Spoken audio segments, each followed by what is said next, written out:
can't even pretend we haven't been being stupid before we started. Sorry. Space. The final frontier. These are the voyages of the USS Adequate.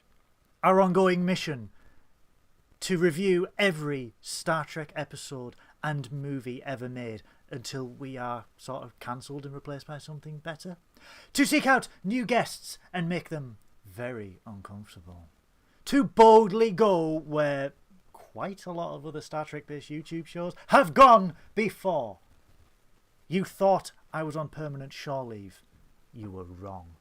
I have returned. It is I, your host, Captain Goodwill of the U.S.S. Adequate. I have returned to mop up the array of tissues and various bodily fluids that my host, Science Officer Synoiz, has left all over my ready room. And those were Twix wrappers and you know it. Why was there a Snickers involved? How are you, Science Officer Synoiz? I'm tired. I am very tired. You look drained. I'm so drained. I'm like literally I'm trying to find a Star Trek reference, but I'm too tired. But it's literally like it's like I've had the salt. What is it there? You've had the salt monster suck every little bit of salt. That's how I feel. That's it. Wow. You know, my complexion has improved though. No, I've had like 3 hours sleep. I've had 3 hours sleep, and then maybe basically at the end of the night last night, because I was doing the RuPaul's viewing party as the guest. I got to the end of the night, and then the manager was like, "You've got like 4 free drinks that you're allowed, and you haven't like had any of them." And I was like, I don't want them to go to waste, so I basically downed like 4 like double crackers and cokes, and then it was like time to go home, and it was not a good idea if I'm perfectly honest. But yeah, and then 4 hours sleep and work today, so it's been fun. And then trying to get back here because the metro was being a nightmare.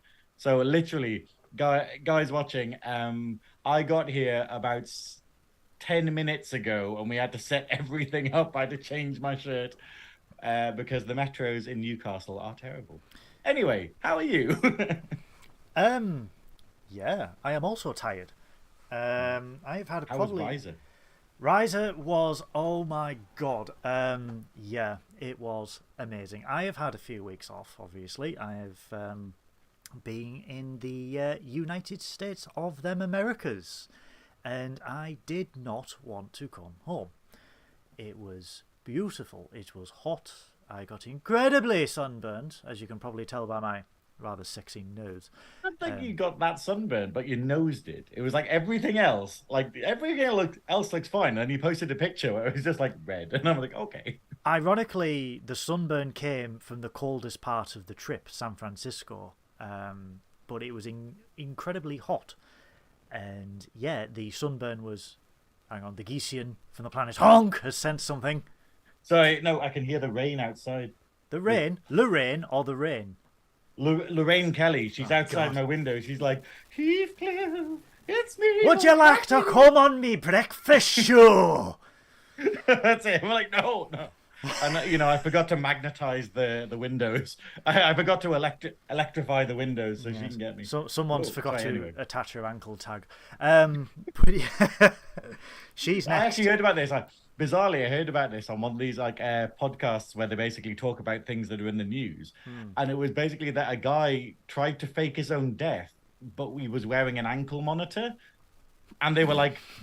You know, and literally he tried to fake his own death, set up like a car crash and stuff. But then they were like, yeah, you're still moving, you know, like you've walked off. And I'm just sitting there being like, he's either, yeah. Incredibly stupid or someone severed his ankle off. Oh, God, that reminds me of like John Darwin from Seton Carew. What, with the kayak? Yeah, with the kayak, where they nicknamed the entire town Seton Canoe for a couple of years because of it. And he was like, I faked my death, but then I lived next door to the house I used to live in. And it's just like, really? We don't have the smartest cops in the world. Hello to everyone in the chat. We have got Damon, the famous handsome Canadian actor from Strange New Worlds. We have got the lovely Joe from Captain's Quadrant, formerly of Spectrum Sanctorum. We have got Beth, the serial killer. We have got Christopher. We have got Peaches. Where the hell is Lee? Why is Lee not here? He shall be punished in my where's dungeon. Lee? I can't... Yeah. Yes. He will be in the Umax dungeon.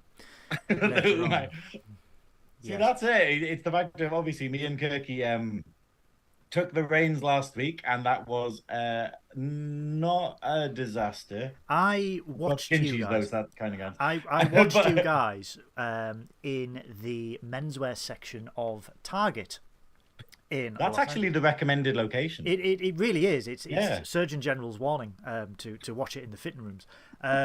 Best enjoyed in the menswear section of Target. And obviously it was on my speakers, and someone walked past and went, "Is that a British accent?" No, he's mentally deranged. I went, Oh, "Yes, okay. yes, it is. It does not sound British. We have more than one accent." Is that a British accent? It doesn't sound British. Then why did you think it? This is why they have guns in Target. This is like where you just go.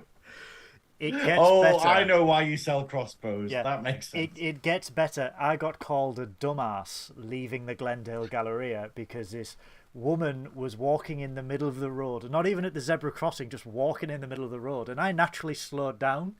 So I'm just sat there and I'm just like, come on. And then when she crossed the road and I was driving away, she just went, "You dumbass!" And I was like, huh? That's it. But, Why? oh, yeah. See, this is the problem. Should I have with- mowed you down? Yeah, that's it. That is the correct course of action. And she's like, "Please, I need the insurance. Yeah, just throws herself at the car. I can pay for my house." But, The healthcare's crap. No, okay. Right, I really love how you've been in America, you've been having this wonderful time, you've gone through all these amazing experiences, and all I've done is go, "What's the food like? What did you eat today? What's this?" Like all of the amazing stuff, and I'm just going like, "No, I'm a fat bastard. I need to know these things." It was, yeah, I had a lot of red meat, thus making pooing even harder. It was, yes. It's a national sport over there, isn't it? It really is. However, in California, you can clog a toilet really easily. Don't ask me how. Moving on, the pancakes were absolutely. Hold on, can you say that? No, we don't. It's like, yeah, so the pancakes. The pancakes were rather delicious. Cinnamon toast pancakes. I actually have to say, I was at a promoter's house like a couple of weeks ago, and she was just like, "Oh, like I'll make breakfast. Oh, do you want like French toast?" And I was like, "Oh, what's that?" And she's like, "Oh, it's basically eggy bread. Eggy bread. Like, Yeah. practically." And then when she served it, she like put maple syrup on the top, and I was like, "What have you done?" And I was a bit like, "What have you done?" And then I had it, and I was just like, "You crazy bastard!" This is amazing. But it was just like going, I have never ever considered this before, but it was great. Joe, I think Joe can confirm that French toast is probably one of America's only contribution to society. That and the ability to turn right on a red is one of the few contributions to society. But no, forgetting that we have Americans in the chat. We're just blasting their entire country. Oh, they agree with us. It's fine. But no, it was a fantastic time. Getting to because I'd been to San Francisco before, but getting to walk along the Golden Gate Bridge was almost spiritual. It's being a Is it that long? Yeah, that's where the sunburn was. Being a Trekkie, and it's like I know it's weird, but you're like, I'm stood where like Starfleet should be, and it's weird. This is like our Hogwarts, more or less. And getting to walk along the bridge and just enjoying the sights, and like just being there was wonderful. And not gonna say anything, but I am back very soon, and that's all I'm going to say about that. But however, I think the coolest thing though, you got to meet Mark Cartier like in person. I did. How cool is that? And I love that. Like I was just like, was he nice? Because it was that whole thing of going, he's too nice. He was Mark a Cartier, bastard. Yeah, I was just like, I was literally going, okay, days until Mark murders Goodwill, and now I had to flip the sign back up to like, not soon enough. No, Mark is a wonderful, hilariously funny human being that has got a penchant for top shelf whiskey, which I don't blame him. I won't go into any more detail than that. Hold on. One more detail, though. Okay. I was really impressed that you got to meet Wash, who, well, you should all be watching and listening the Shuttlepod show, but the Shuttlepod show has their mascot. I don't know if Wash is actually... it's more of a mascot now. It's Wash. I don't know if Wash is like plant. more actually the brains behind it. I wonder if Wash is like the actual mastermind, really, and that it's some kind of like Wash has a child. Controlling Mark. Wash has a child. What? A Trekking Up North exclusive for everyone there. Wash has a child. Yes, like I said, I won't go into too much detail. I will say I sat in the very chairs that the Shuttlepod crew sit in, and the upholstery on the pillows is actually from the Enterprise D. It is the very cushions that Jonathan Frakes and Patrick Stewart and Councillor Troy planted their buttocks on throughout TNG. Planted their buttocks on. I got to nestle my lumbar on Jonathan Frakes' cushion, so I can die a happy, happy man. But yes, Mark is a really, really awesome dude, and I had a wonderful time.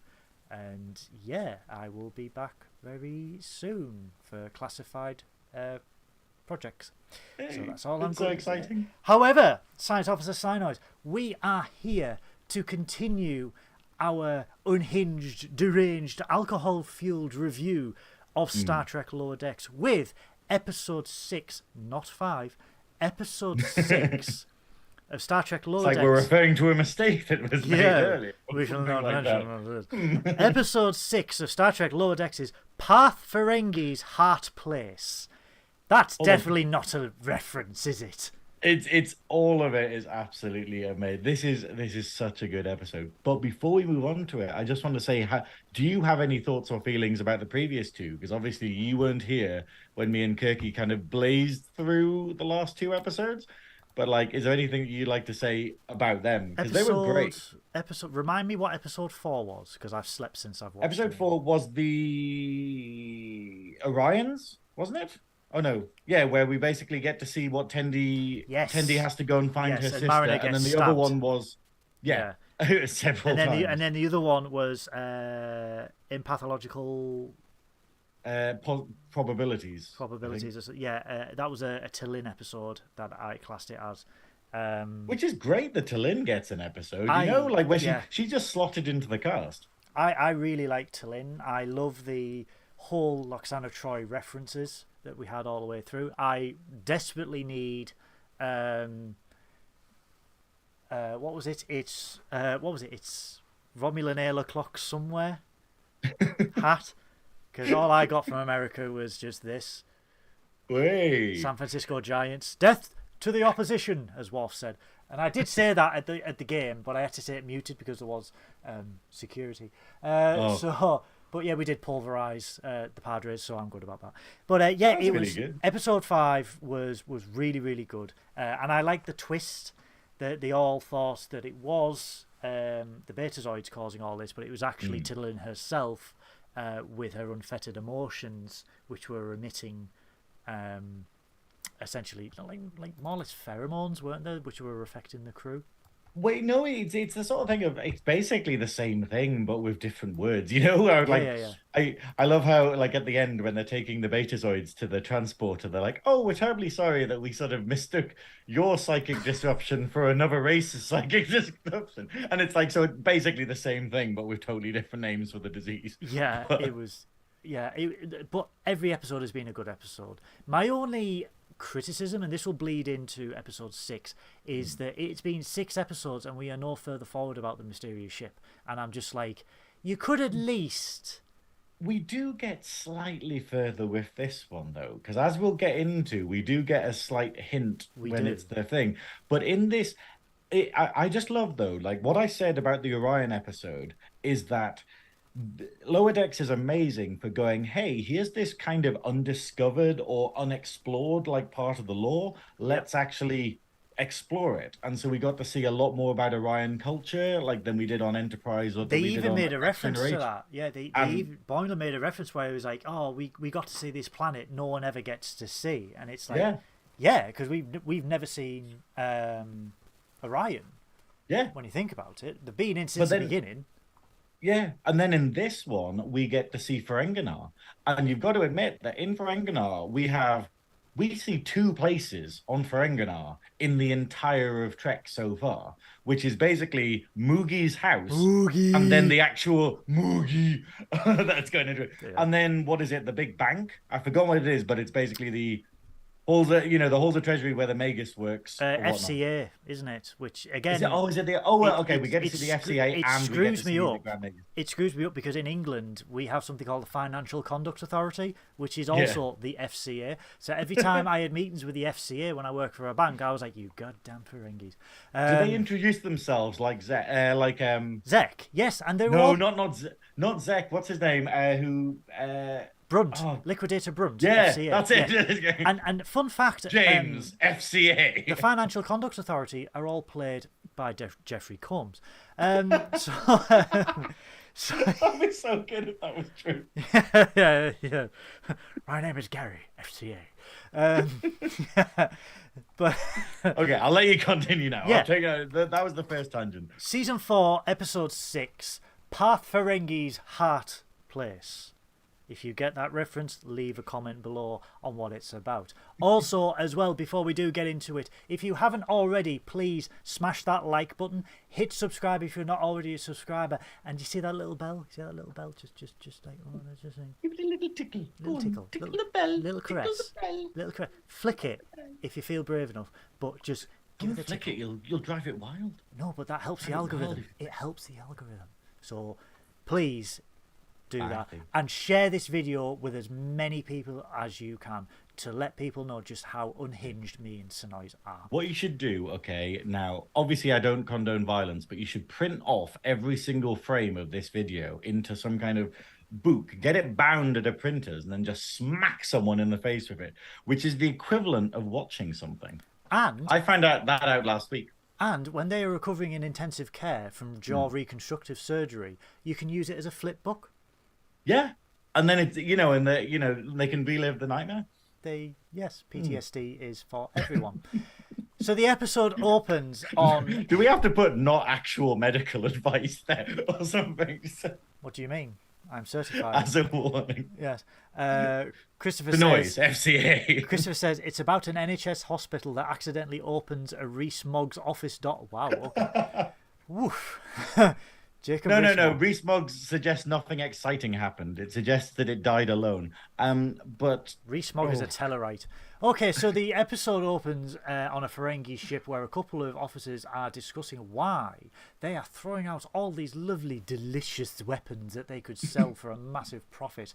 And they explain that Grand Negus Rom has decried that no weapon sales shall take place, and the captain of the ship thinks that Rom is the next Ferengi version of a pope. I would like to say he's the next. yeah, we haven't heard this name before, have we? Like, it's not like I assume it's basically the Ferengi equivalent of like oh no, what's the head of the Klingons called? The Great Warrior for Klingons. Kalis. Yeah, I think it's like the Ferengi. Like because remember that they mentioned like the first Grand Nagus. It might be like that, but I love that they found a Genesis device, which is just a little portable little Genesis mod. device. A And I'm like, portable- who the fuck is creating portable Genesis devices? Just can you imagine just sort of just opening that on a random planet, like on Earth, just being like time for a reset? I mean, obviously we live in Tory Britain, so I can understand the sentiment. I mean, yes, please bring it over. Oh well, time to restart the game. £1.80 a litre for petrol. Right, so yeah, it's a lot if you're watching in the US and Canada. That's a lot. I love how in America they're like, oh, I can only drive across the entire of the states, and you're just like, what? $6 It's a like, gallon. We can't afford to do that. $6 a gallon is still under £1 a litre. That's all I am saying. So yeah, they found a portable Genesis device. As they are like, well, what are you doing with that? The alarm goes off because a mysterious ship is appearing and it's about to attack them. And what is that mysterious ship? It is the Krusty the Clown face ship that we have seen in nearly every goddamn episode so far. It wipes them out, but just before it wipes them out, there's talk of treachery aboard the ship. I love it where literally before we go to the scene where they get called to the bridge, it has like one of them just being like, now time for my plan. But it's right the on fact time. of with that thing, he basically says like right on time. Not that some from the 80s got right on time because they were Italian and couldn't write properly. But yeah, it's basically that's an obscure reference. But yeah, basically, but it suggests this is like the biggest little hint we've got is that this ship is something that can be communicated with, and that the Ferengi have actually had some kind of dealing with them. Or just this Ferengi in particular has had a dealing in order to usurp control of the ship, vis-a-vis a Romulan plot. Which suggests that it's some kind of conspiracy, or at least it's some kind of insurrection type thing, rather than something that's basically just come out of nowhere and is just attacking things. If it's actually had communication with things. So it's a little bit of a step, but it is the whole thing of this series this season where we literally get every episode nearly has a different race being attacked. It'll be Cardassians next week. I'm calling it. It's all Krusty the Clown's fault. So the next also hilariously is that the ship appears, they go, oh, let's run away, and then the same thing happens where it basically fires on them. And hilariously, I lost connection on Amazon Prime because I was watching on my laptop. I lost connection on Amazon Prime at the exact moment when the screen went white when the beam was hitting them. And I thought it was meant to be part of the show. So I thought it was just like, it was at this exact moment that he knew he'd fucked up. And then I was like, oh, I need to press play again. Oh, never mind. Record scratch. Yeah, that's me. You're probably wondering how I got into this situation. yeah, that's it. It's just like... Instead, it was a Waterworld arcade game moment where it's just like, game over, insert 40 quarters. Which, by the way, just a second tangent of the night. Why does Universal Studios have a Waterworld ride all of a sudden? They're desperately trying to get the money back from the film. The film came out in the early. The film came out in the early 90s. I got there and there was a Waterworld ride. Is it just drowning? Is it a ride or is it just death? But Synoiz, this is a recent addition. No, that's it. They're just like, oh well, time to end it. Let's go on the Waterworld. Like, what? If anyone is able to explain why all of a sudden Waterworld has got a ride, please let me know, because this is an obscure film that very few people will know about. And they had ones for like the Disney pets that in New York that talk or something, and then they had a Trolls one and stuff, and then fucking Waterworld next to Hogwarts, and I'm just like... It does feel a bit weird that they're sitting there being like, what big franchise under our belt could we possibly make a ride on and that loads of people would be interested in? And Waterworld. It's like a weird flex. Ironically, like, Waterworld's not even become cult. Like, but, it's one of those ones where, like, you know how, like, years later, you're just like, oh, shit, but actually, it got kind of, it's got famous over time or stuff. Yeah. That's not Waterworld. Like, no one is going, oh, it's a hidden classic. And ironically, it was next to the toilets. So, yeah. Hold on. Did you just go to the toilets and think it was Waterworld? That's exclusively why I went to Universal, for the toilets. They have nice flooring. Okay. They have a decent flush. So they can handle the red meat.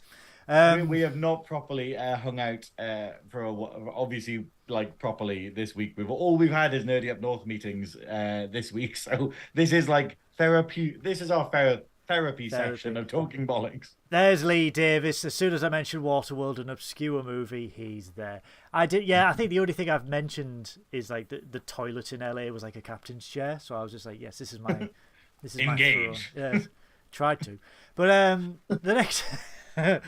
So, Stardate 58901.5, the Cerritos and the U.S.S. Toronto are above Ferenginar as the Ferengi Alliance has applied for Federation membership. Ooh, this is good. This is very good.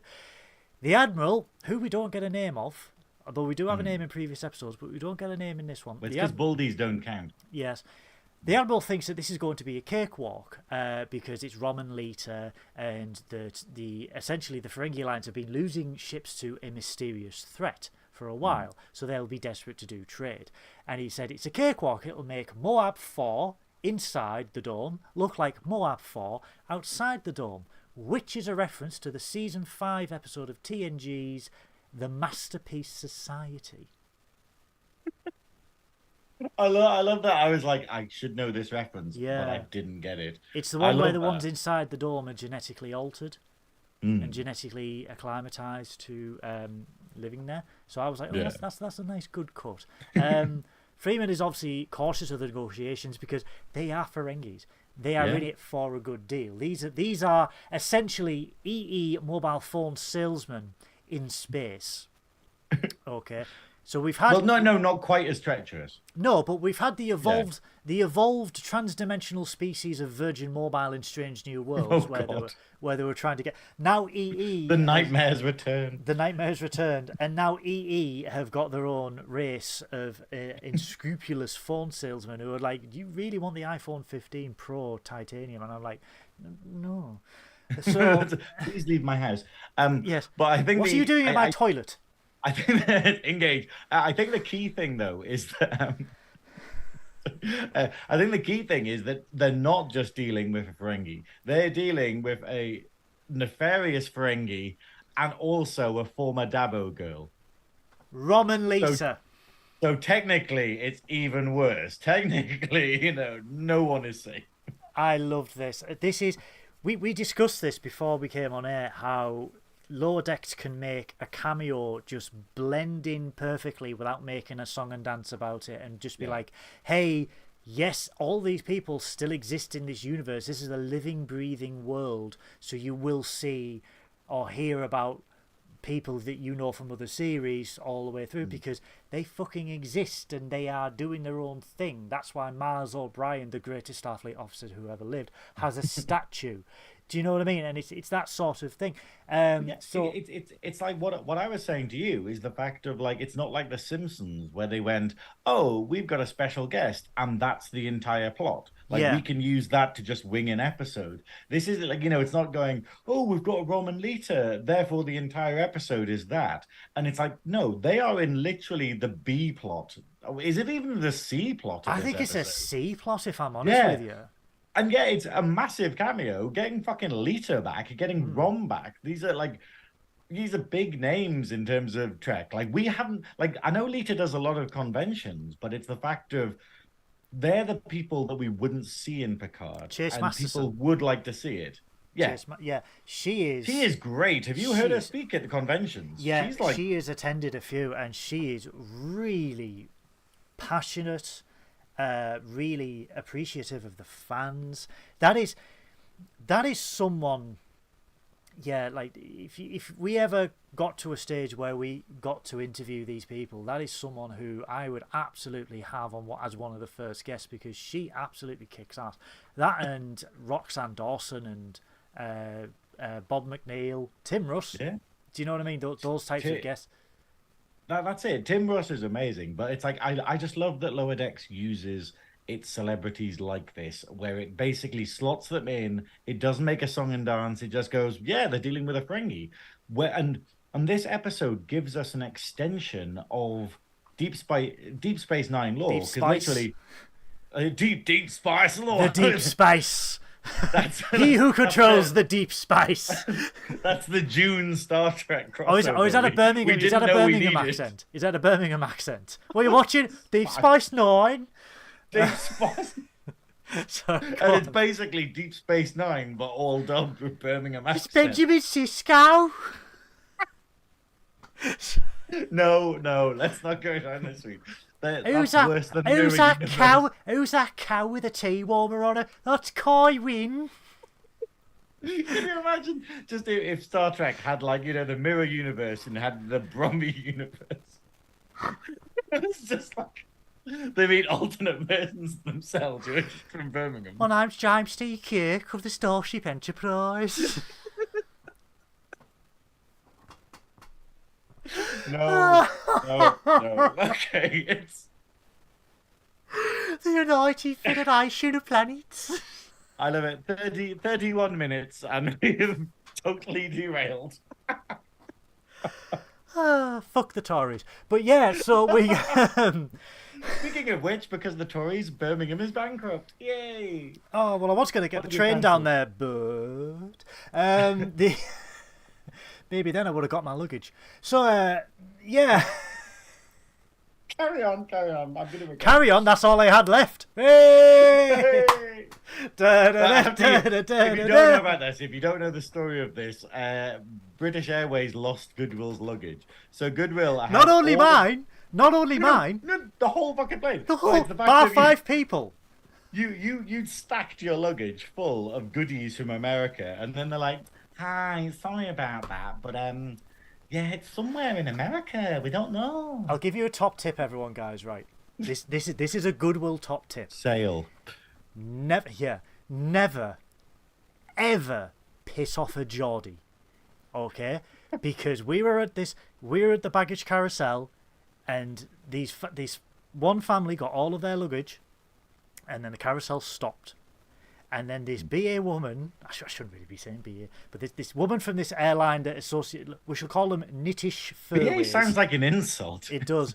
I ain't getting on no plane. But they then said the plane is clear, and to which this Geordie woman just went into a tirade in which made my bollocks not only get into my stomach, into my throat, because I actually thought she was going to jump over the counter and lob someone, because she was but 95 people. We're not that virile. We're not not that acrobatic. But 95 people lost the luggage, including me. And it took 3 days to return, and when I got it, my delicious food was crushed and completely destroyed.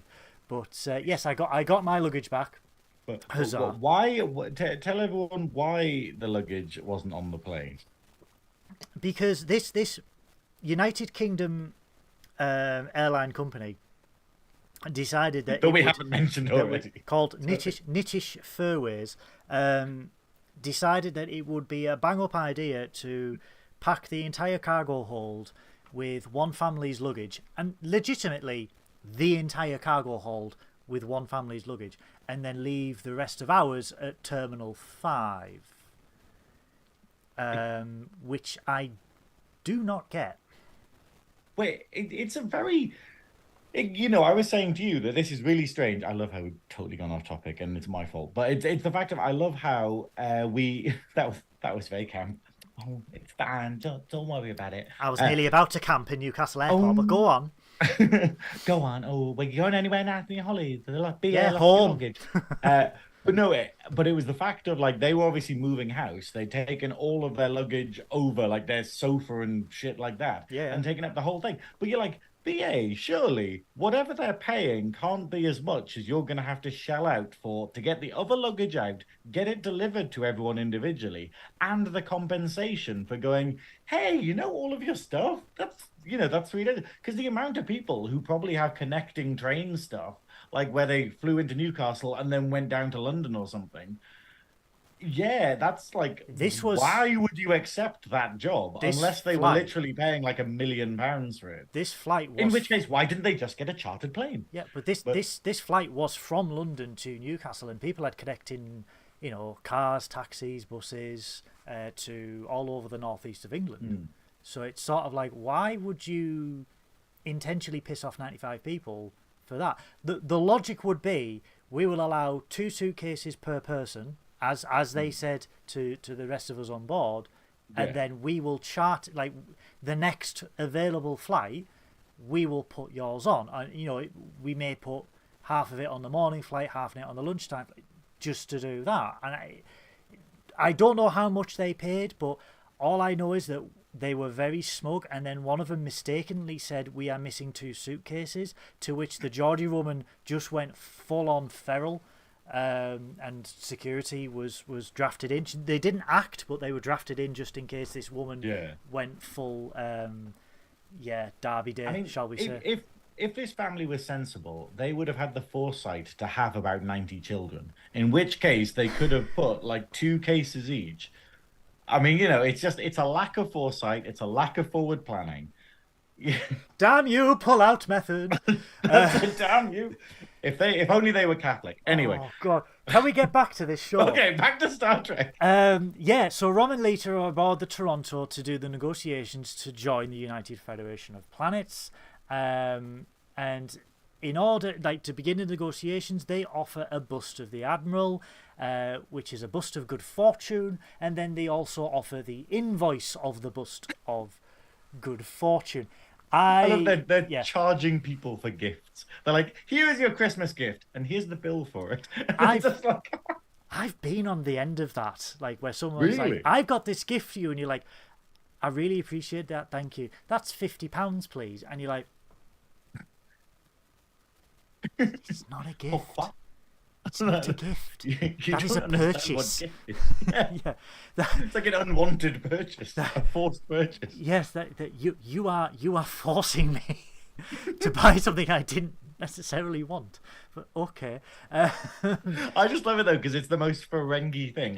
Really. Like I was saying, this is basically where we're getting to see a lot more fun stuff about Ferengi culture, as well as the evolution of Ferengi culture since Rom became Grand Nagus, and basically which is brilliant. Things up a lot. Yeah, it's so much. It's adding to the lore so much, and I don't know. Obviously, I haven't played it, but I don't know if Star Trek Online does this. But it's the idea of just being able to see the impact that Rom's rule has basically had on the Ferengis is great. They don't elaborate on it a lot in the. I mean, there are Ferengi obviously in there, but they don't elaborate much. But I think what's happening is, very much since Picard season 3, Star Trek Online has sort of had to say, "Hey, we are our own universe," because so much happened in season 2 and 3. Picard is 35 years since the Next Generation. Yeah. Star Trek Online is 10 years after that. But they've had to go, oh, well, we're a different universe. That's why things don't look like how they do in season 3. That's why we don't have the Ferengi in the Federation, blah, blah, blah, blah. And it's sort of, it's its own thing. But the way that Lower Decks is sort of we know you love the Next Generation universe. We know you love all these alien races, the world. So we're just going to explore the world, but not make a song and dance about it at the same time, because these are places that exist and they don't need to be put at the forefront. They just they exist, and our crew is visiting them this week. This is why I like the second contact angle that they had in season 3, where they were like, oh, you visited this planet in season 1 of the Next Generation. And one was addicted. One was addicted to drugs, and the other one was the pimps, the pushers. How did it work out? And to see the pivot to they got out of they went cold turkey, and then they became the enlightened ones, and then the actual pushers lost everything because they went broke. They descended into chaos and were taken over by the Breen. And it's sort of yes. Actions still have consequences 35 years down the line, and I think Star Trek. The Breen are still mysterious. Yes, mysterious. I maintain the fact that they're a race of Keiko O'Briens. Imagine Keiko clones. Well, only Keiko can maintain the cold, temperate climate that they're used to. What, from her attitude towards her husband? Yeah. So in the cargo bay, Tendi and Rutherford are working on the shuttlecraft Sequoia. Mariner is seeming very unhappy, very downtrodden. And playing with a self-sealing stem bolt, which is a reference to DS9. Yes, we do love our self-sealing stem bolts, which I would love to know what they are, what they do. I just don't know. I don't know. I would love to see. Do you reckon the creators do? You know how when the Shuttle Pod show had Armin Shimmerman on, and they were sort of asking so the Ferengi stuff, did Dabo ever get explained? He's like, nope. They just make it up, and I just say the words, but there's no mechanics behind a lot of the stuff. I'm pretty sure Ira Stephen Bear is just yep, it's that. And he's just okay, Ira, you and your purple goatee, you can do whatever you want because you created the greatest Star Trek series ever made.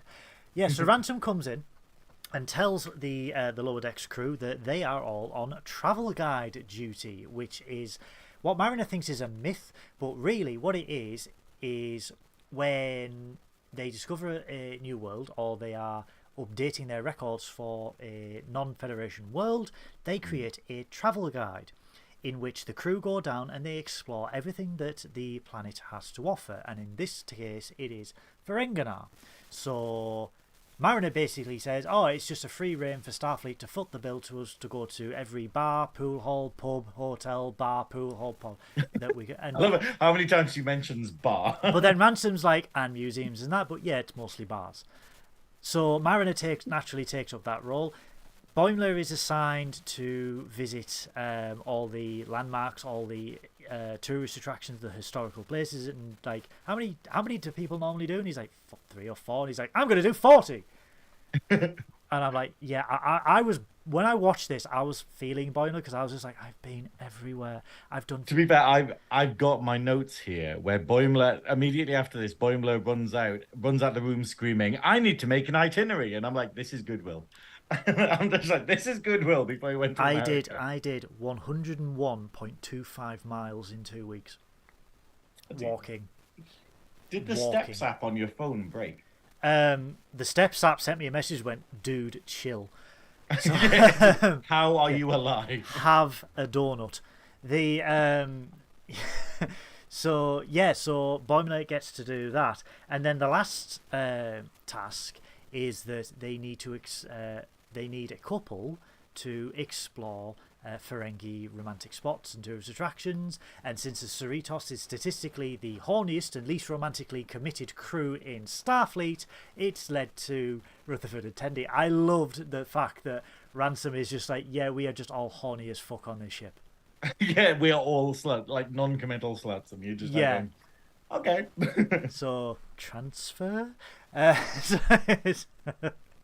I'm in the gay community. It's pretty much that all day. So yeah. But we'll get to that when we get to Ferengi television. It's really well. I think the great thing is in this episode we see a massive, we see a lot of massive changes because of Rom, which is that we both get to see women wearing clothes, Ferengi women wearing clothes as a normal thing. Which is massive because the whole thing about Ferengi culture is that women always have to be naked and women are always subjugated and always like lesser than men and can't actually own things. Whereas now they're in clothing, they are treated as proper consumers and they have rights. And the fact of like that they even have these relationship things, because it's pretty much that Ferengi marriages were kind of basically slavery. Yeah, and now it's the idea of going, whoa, they have romantic hotspots, like, but women aren't allowed to leave the house. Like, it's the massive changes that like Rom brought to Ferengi, which is great. So they fly down on the shuttlecraft to Ferengi, which is all cold, wet, and rainy. So it's just essentially London with bigger ears. So I think the best thing is, are you going to say what Mariner says? Not yet, because I'm going to reference all the stores we see in the shots in the next scene, which is all you can Sluggo Koala, the slimiest cola in the galaxy. Sluggo Koala. Acquire Por Hom, which is the fragrance that Loxana's butler Hom has made. Por Hom. Latinum Lost. Maximum Umox Rub Dungeon. If no one has bought that website yet, I'm very disappointed. I want that T-shirt. And then Uncle Quark's Youth Casino, and then the Lobes Lodge. The Lobes Lodge. The Lobes Lodge. That's where Boimler stays. Boimler, Rutherford, and Tendi stays. I know it's in one of the pictures. Umox Rub Dungeon. Can we just rename the podcast that? Can we just change the name of the podcast to Umox Rub Dungeon? Welcome to this week's Rub in the Rub Dungeon. Come on, lads. Your ears may not be big enough, but my hands will take it. But I love that. I love the idea that Ferengi is always described as one of the most horrible places because it constantly rains. It has an absolutely terrible climate that obviously the Ferengi used to. It's basically London. Or Edinburgh. Well, no, leave Edinburgh alone. Leave Edinburgh alone. No, I'm not saying it's bad necessarily. I'm just saying Edinburgh is one of my favourite cities, but it's the fact of It rains a lot, and it's kind of grim at times. But how many rub The dungeons does architecture wasn't Edinburgh so have? beautiful. I haven't experienced them all, but a few. Why not? You're a science officer. Investigate. Busy. That's it. Busy. I'm going to do 40. I'm going to make an itinerary. But no, Give me a I Gatorade. genuinely love though when the ship lands. We've seen all these wonderful signs, all these amazing references that the writers must have joked about, or the designers have joked about. But basically, Mariner describes it as it's like what heaven would look like if God was stupid. Which is my favorite quote of this entire season. Also, a very religious quote for Star Trek as well. This episode has some great ones. I think there's an amazing one. There's an amazing one later. Oh, from the bird. What's the bird doctor called? The Miglimo. Miglimo. I can never remember it. Yeah, Dr. He has an amazing line later. He really does. But they all split up to go do what they need to do. Tendi and Rutherford are going into the foyer in the lobby of the hotel, and they're really excited, and they're planning what they are going to do. You know, how they're going to like name it, recommend. I love this because he was like, Tendi, I'm going to shout at the person when they don't get your burger right, and then she's like, yes, yeah. And then I'm going to wear your gym shorts and nothing else because we are comfortable with nudity. And I'm just like, fucking hell, dude. But I think the wonderful thing about this like B plot is the fact of like Rutherford and Tendi do obviously love each other. They're obviously in love with each other. Like, and the problem is they haven't quite fully noticed or accepted it until now. And then when they're trying to like they're pretending to be a couple, they're just like, oh, this fits really well, and it's a bit like, oh, and it's this wonderful sort of like how Lower Decks makes something that's a joke, like a comedy piece, into actual character development, and you're just like, that is very well done. It's how they. Sorry, I'm just trying to lower my seat. I'm far too high. You're going lower than me. My chin's off the bottom of the screen. There we go. It's okay. You are a rather large gentleman. I'm just an egg now. Hold on. Are an egg. There we go. Oh my God! Just an egg. He's Ignore a weeble. Me. He's a weeble. Do you wobble and not fall down? It depends how much I've drunk. So yes, so they suddenly realise, and they're like, yeah, maybe this is not a good idea. And as they try to leave, the concierge goes, it's our Starfleet couple, and just makes a massive song and dance like they are benefiting from the couple's discount. And everyone's like, ooh, the couple's discount, ooh. So they're just like, shit. Boimler enters his room. And he's like, the for-profit minibar, the for-profit toilet, the for-profit machine that pays for the for-profit toilet, and TV. And I'm just like, if anyone's ever stayed in like a really shit hotel, this is it. This is exactly what they are. Like, what do they call them? Motels. Yeah. This is it, where like, you want a bed that massages you? That's like 25 cents to $1. You want to watch the TV? That's 25 cents to $1. You want to take a shit? That's 25 cents to $1. And it's just like, yeah, I sort of get it. And like, this is amplified on Ferengi now. Well, it's the idea of like, obviously Ferengis in Star Trek represent like extreme capitalism. Oh and my God! You know, yes. And the idea of obviously like the closest we probably have here is like America, where it is a very, very capitalist-focused society. Capitalism-focused society, but it's the idea of like Ferengi is basically like the pastiche of it, of the going like, hey, if you just took this to the nth degree, what would that be? And it's literally you need to pay to go to the toilet in your own hotel room. And, you know. Would you say they have to spend a penny? So yeah, he turns on the TV. You're on fire today. I know, it's really warm in this room. So yeah, he turns on the TV. Oh, he's about to turn on the TV because he's going to do all these 40 things that he's got to do. And then he sees an advert for Sluggo Cola, the slimiest cola in the galaxy. And I love the fact that it's like the dude drinks it and his ears grow. And then his lobes grow. Yeah. Sluggo Cola, this happens to everyone who drinks it. And then Boimler's just like, oh, wow, they just lied to you. Yeah, they just lied to you. But the great thing about this advert is it's literally a female Ferengi and a buff sort of macho Ferengi, and then like a weedy one next to them.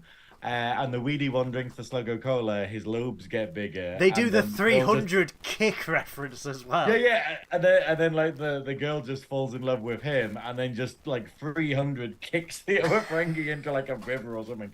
But it's the idea of it's very subtle, but this is a clothed Ferengi female being featured on adverts. This is a massive development from what we saw in DS9. It really is. But it's the what I appreciate is the fact that Ferengis have probably looked at 20th, 21st century Earth television and went, "Yep." Yeah, what a great idea! What a great idea! After the Federation's gone, let's get rid of that shit. Ferengi are like, no. But after the adverts, we get Pockandar Cup landlords. And I love that. You're late with your security fee. Pay up now.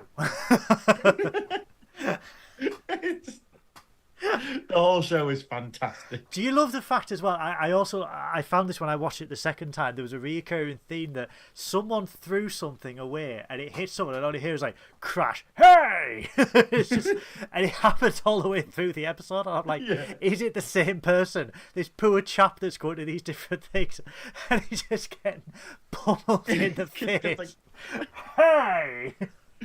It's just these silly little gags throughout the episode are brilliant. It's so fucking funny. What was I about? So yeah, at the bar, Mariner meets up with Quem, an old friend of hers. And we've met Quem before, haven't we? Yes, we've had him before. I think we did in an early season. Anyone in the comments or live chat, please prove us wrong. Yeah. I'm just reading the chat there, and the first thing I see is F the Tories. Thank you, Beth. So yeah.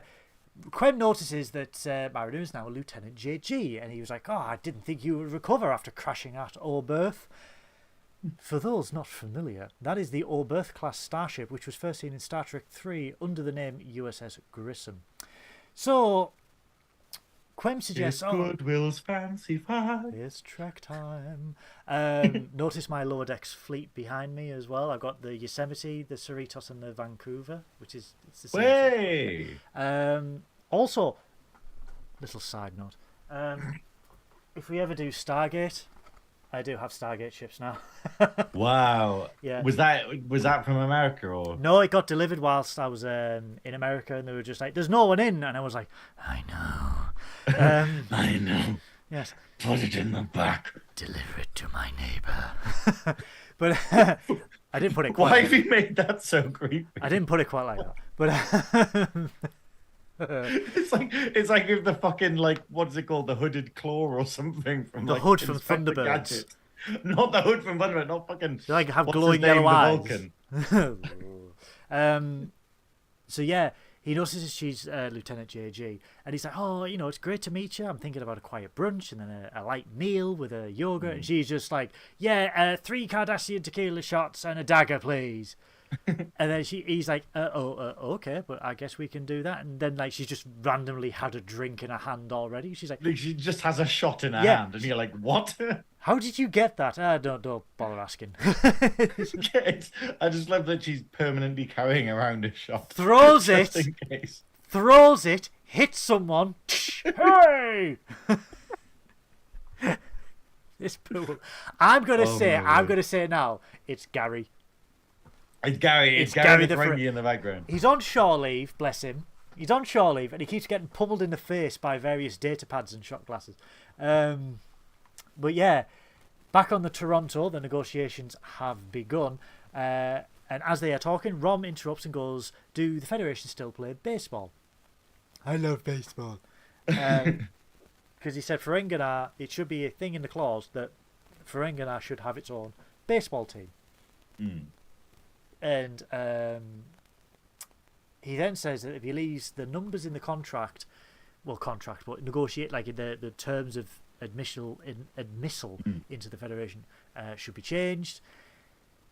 And Lita pulls the Admiral and Freeman to one side and is basically like, "Look, he's not very good at this, but let him just ruffle around the documents, open them up, let him ruffle around the documents, let him change a few numbers to make him feel like he's a company and everything." And Freeman is just like, "Hang on a minute. Hang on. This is classic dumb cop, idiot cop, smart cop negotiator. They're trying to play us. They're trying to trick us." And the Admiral's just like, "No, it's fine. He's a child. He's more interested in baseball than he is in anything else." It's because And this is the wonderful thing about Rom, where basically, like, Rom is one of the people who has great development over the course of DS9, where Yeah. he starts off being like a typical Ferengi, and then they actually just change his character. They just straight up, like, between seasons 1 and 2, I think. No, it's actually mid-season 1. They just go, actually, no, he's not that at all, which is obviously the writers backpedaling a bit. But where he's very snide, he's very rude, he's very like that. And then they decide, actually, it's funnier if we just make him into an actual idiot. But then it turns out that he's an idiot when it comes to certain things, but then a genius, like an idiot savant when it comes to other things. He's sort of And over like the course of it, yeah, he's sort of the counter to Quark. So when obviously yeah, because Max Gidrick, yeah, I don't know how you pronounce the surname, yeah, but I know it's Mac. he and Armin Shimmerman both went up for the same role as Quark. Mm, Armin got it, Max got the role of the brother, and then as the season progressed, they obviously realised that the chemistry was good and they needed to develop Rom, but they developed him as sort of the anti-Quark, where Quark had street smarts and common sense. Rom was sort of the engineering know-how. So Rom would be the brother that basically kept the bar afloat system-wise, the Hollow Suite system-wise and stuff, and that's why he became an engineer with the Bajoran government. yeah, So that's why he became that. So it was sort of they played off well with each other because they both had strengths and weaknesses that they complemented each other with. So coming from if you've never met Rom, you can appreciate Rom comes in and he's like, I like baseball, and you're just like, yeah, he's an idiot. If you don't read up on him and realise, actually, shit, no, he was like a high up engineer on a Federation starbase that saved the skin of people on more than one occasion and whose son is in Starfleet. yeah. And you're just like, that's poor research on the Admiral. Well, it's very much this idea of basically just going, oh, like, but this is exactly it. This is why, and I think it's great that, like, I'm gonna make a weird, offbeat characterization here or whatnot, or analogy. But the fact is, it's like how school goes, hey, you need to do things this way. You need to fit into this box in order to succeed. And then people like me who are slightly neurodivergent, who basically go, oh, that way you've told me to do maths doesn't actually work for me. And I feel like a fucking idiot because you're telling me I'm doing it wrong, even though I'm getting to the right thing. And the fact is, this is what we have with a lot of neurodivergent people in society, where they feel like they're wrong because they don't do things how society expects them to, even if they still get the job done. And very much Rom is basically he doesn't do things for the Ferengi way. He's not a typical Ferengi. He doesn't care about profit, but now he's the Grand Nagus, and their culture is thriving. Their culture is doing very, very well under his rule, and he's an idiot by the standards that they started with. So it just kind of shows that the standards are the thing that was wrong, not wrong. I wholeheartedly I don't know. agree, and as someone who myself is neurodivergent, I faced that at school. Isn't the your way problem through. that you're just from Middlesbrough?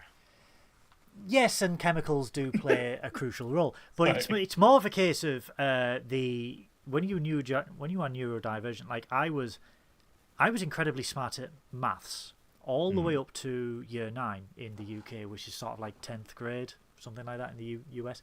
And then things started to go downhill, and everyone thought, oh, he's distracted, he's not focusing, he's not paying attention. And I'm like, well, how can I go from the top of the class all the way down to the bottom? And I thought for the longest time I was dyslexic with numbers. Like I developed a dyslexia with numbers, and I kept saying to him, I said, you're putting these numbers on a piece of paper, I can't see them properly, like they are moving around on there. And for the longest time, and again, it's not an exaggeration, they'll go, no, you're just an idiot, you're not paying attention, you're not focusing. And Yeah, why guys, don't you fit in this box? yeah, Why can't you do things like the way we expect you to? and guys, I'm going to be honest with you, like I failed GCSE maths 4 times. That's like the equivalent of like SATs in America. Like I failed it 4 times.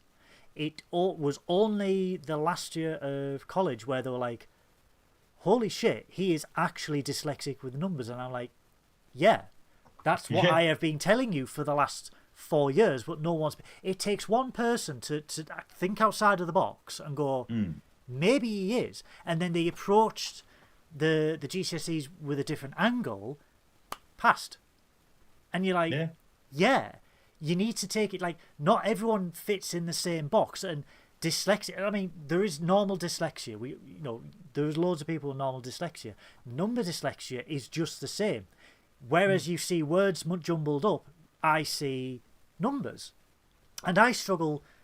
I mean, I worked for a bank for 10 years. But, without the help. In school, where they're like, oh, you won't have a calculator in your pocket in the future. And you're like, well, how about that? I had a £3 million sophisticated system to calculate for me. But it's more, even now today, like when I do certain IDs and it's obviously number based, and you look at it and it's like, oh no, there's 4 sevens, and you're like, no, there's 2. No, there's 4. I can see 4, but then when you type it out, there is 2, and you're like, why does my brain do that? But I excel in other things that are not like number based or maths based, and it's like. But sadly, you have to jump through that fucking hoop. So it doesn't matter how good you are with other stuff, because society has dictated that you need to pass your bloody maths GCSE to get a job. And you're like, I what? Anyway, but I think the great thing is that, it's the fact of this is, people downplay teachers and they go, oh, teachers, they get paid too much or their job is easy. That is utter bollocks. Teachers have a hell of a time. And when you've got to think that teachers also need to factor in that and go, hey, I'm teaching a class which is way bigger than it should be. Thank you, government funding. And then you have to go, oh, and I have to make exceptional circumstances and different ways of teaching different students who learn in a different way in order to make it so that they get through.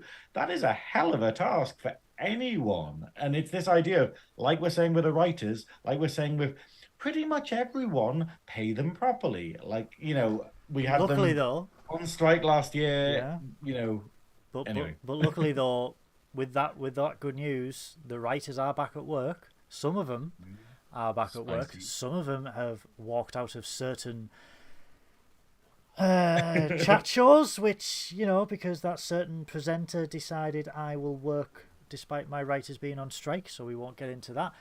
It's the turn of the screen. I'm sure actors. his writing will be great. It's the turn of Is he going to be talking like an AI? She, and it rhymes with Pew Flarrymore. That famous actress. Yeah. Hugh Larrymore. Hugh Larry. Is that in the Brummy-verse? Yes. Hugh Larrymore. But it's the actor's turn, and I did my part when I was over there, showed my support with them because they were out in the streets and they were like, let's get it. Let's just get it done. And, you show your support. Well, if you're ever in LA, you show your support. Supporting them, standing there, talking to them, support them, beat them as much as you can. Make life hell for the studios trying to do quiet work on set by just hearing nothing but beeps. But yeah, so support the actors, and hopefully the whole strike can come to an end, because if you don't, you're not going to see a lot until 2025. That's it, yeah. Because that was the depressing conversation we had earlier, where we were talking about how wonderful Trek is, and you're like, well, we have season 5 of Discovery next year, and then nothing, and it's like, oh, that's kind of depressing. Firsthand, guys, the studios are extremely quiet. The car parks are empty. All that is there. Is it like the Tory party conference? No, because it's not that empty, right? Okay. They're not all cunts. But it's sorry. No, you can. It can die in a fire. It is. Right. It is.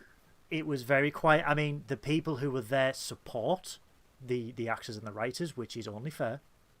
But it is very. I mean, it's brilliant if you want to do a tour, but it's very, very quiet. And they are the same. They want to go back to work. They want to make the magic that everyone loves.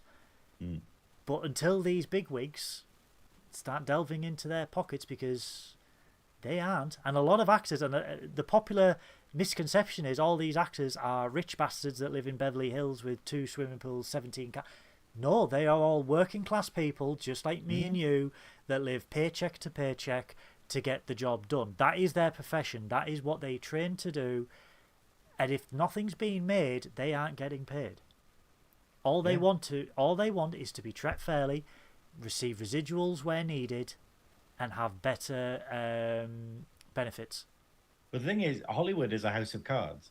Yes. And like with any house of cards, if you start pissing around with the stuff at the bottom or even in the middle, it's all going to come down. And that's what we're seeing and what we're going to see if they don't deal with things.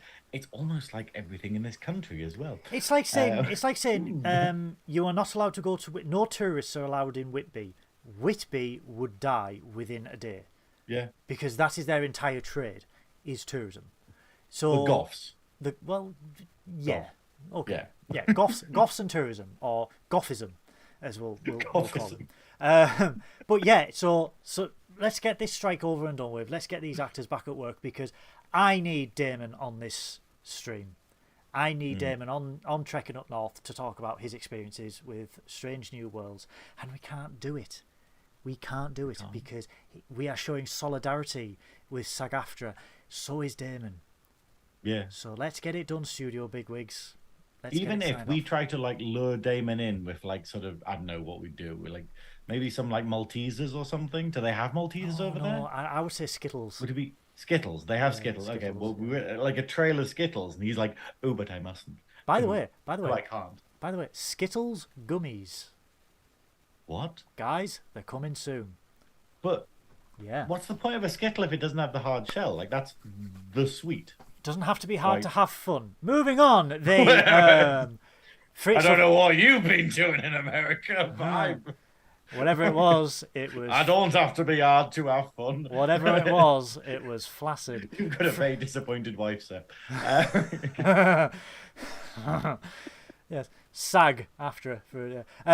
Freeman objects to, as she basically says to the Admiral, this is clearly a trick. This is clearly a trick, what they are doing. The Admiral disagrees and reopens the contract, and immediately Rom and Lita are like, okay, let's go to Article 4, Subsection 2 in regards to this. And he's just like, yeah, you're fucked. Yeah, that's it. You are fucked. Yeah. Boimler's room, he is gripped by Puck and Durr, landlord detectives. And I love that. Like, one of them gets shot, and he's just like, don't die on me until I've enjoyed the fresh taste of Sluggo Cola. And Boimler's like, as if they advertise in the middle of the show with the Paramount logo right behind him twinkling. Yeah. I love that. I was like, oh, I get that. That's a mountain from the show.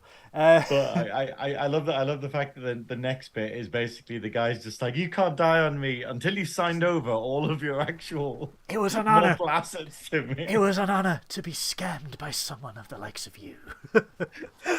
And I just love that he's got the Ferengi. Bizarrely, like, yeah, I was thinking about these yesterday, and then they appear in this episode. But it's Quark's little weird device that probably doesn't make any logical sense, but he has a little handheld, like a PDQ machine, but like 20 years before we had PDQ machines, essentially. Yeah. But then you basically put your thumbprint on it, and it signs the deal effectively. And I just love that he has one of them, and he's trying to scam his dying mate. The technology of DPD progressed into the 24th century. That's all. Think about tablets. Think about tablets. I was using a tablet the other day, and I was just like, "Whoa, these were predicted by Star Trek. That's weird." A lot of things we have in today's society were based on Star Trek. Like if you look at mobile phones, flip phones that we used to have, iPads and stuff like that, and it's just like, holy shit! Like Star Trek had this like 35 years ago, like way before we had, it's crazy. So he's watching Pock and Dad. It's like to be continued, the end, ? And then it's like, stay tuned for Will They Won't They, the office-based sitcom where everyone loves each other. And then we see our first homosexual Ferengis. I think it's great. It's like literally we have these two male Ferengi office workers, and they're talking about how one of them like loves another one, and then it cuts to the other one. He's like, oh, but I'm in love with you, and then it cuts away. But then we see more of it later. Yeah, it cuts away to Tendi and Rutherford in their love suite, and she's like, I'm so glad everything's a love heart. I wanted to ask you about this because it's like in their suite, okay, on on the bed, there's two bugs like linked around each I other. thought it Is looked that a like reference to something else? I thought it looked like tardigrades from Discovery. That's the thing. I was like, I'm sure that's a reference, but I just couldn't think specifically what it was. Yeah, I couldn't pin it myself whether it was like some sort of Ferengi animal or something like that, but I couldn't really pin it. But Yeah. as as they are Hopefully, becoming, someone watching knows. yeah, as they're becoming If more you and know, more. comment on this video or write it on a bit of paper and throw it in our general direction, What like is the towards pillow England. bugs? Please send it via carrier pigeon to Redcar, and watch the pigeon die of asphyxiation. The concierge enters though, and asks them to get dressed for a photo shoot to show off their newly happy married life. Well, I think the whole thing is before this though, it's Tendi and Rutherford are realizing that they're getting very uncomfortable with pretending to be a couple, There's a and lot they're of going, blushing. yeah, they're kind of going, oh, maybe we should stop this. Maybe we should sort of like like come clean. And then the guy comes in, and he's like, okay, get into these outfits, and we're gonna have like a romantic photo shoot, and they're just like, oh shit. Yeah, and it gets worse and worse, and he's like, "Now it's time for the lingerie," and they're just like, "Oh, we're late for dinner. Bye." Yeah, I love that they do this photo shoot like dressed in sort of evening wear or whatnot, and then he's like, now it's the lingerie, and it's literally one of them is just a thong, but with like a A like what blue is it? cup. Yeah, a cup on it, and you're like, what the fuck is this? And then hers like Madonna spiral Oh bra, my god, it was. Yes, it was the Madonna bra. and it was just like going, okay, this. I love that I actually saw one of those today because I was last night I stayed around Teresa May's house. And basically like I was going through it's an amazing drag name, it's an amazing name, and they were, as I was working today, they were sorting through some of their old outfits, and one of them literally was a red outfit with spiral tits on The it Madonna like with bra. sort of Madonna spiral tits, and I was just like, what do we do? What is this? You put it on. The next scene, You're oh, just like, why do we do this with our lives exactly? Like, just because it's fun. Be honest, it's fun. it is. I think it's very much that, but you do take a step back and just be like, "Hang on, what the fuck?" But anyway, but Over at the no, I library, over at the fucking library, Ferengi drinking helmet. This is the second drinking helmet we've had in so many episodes. I love the fact that we're just. I mean, why is It Paramount has not the making lobes this? on. Yeah, It has why the is lobes Paramount? on it. Why is Paramount not making good enough merchandise at the moment? Yeah. Where is my fucking Borg salamander? Where's the fucking Moopsie? Why Where is the Romulan Ferengi ale drinking o'clock helmet? somewhere? Yes. Where is it? These are all t-shirts. We need to go on one of those websites, like T Fury or whatnot. Oh, Can I? There is someone at my door. I am so okay, sorry cool. about Yeah. this, guys. I'll You, take charge. can you That just didn't end badly last time. Sorry, could you just vamp for a Or do second? we still have the crashing ship video? I'll be back in a minute, everyone. Yes. Can we ban fireworks, please? Oh no, Beth, is it? Or is someone setting them off again? You were saying the other day that basically people were setting fireworks off and it was upsetting your little doggy Nova. But yes. No, sorry if we are going massively off topic this episode. It's very good to see Goodwill again, and it was an incredibly good episode. We are really being spoiled by this. And I know that some of you in the chat are like, you're watching these episodes for us to listen to us, even though you don't actually watch Star Trek. But I would definitely recommend watching Lower Decks.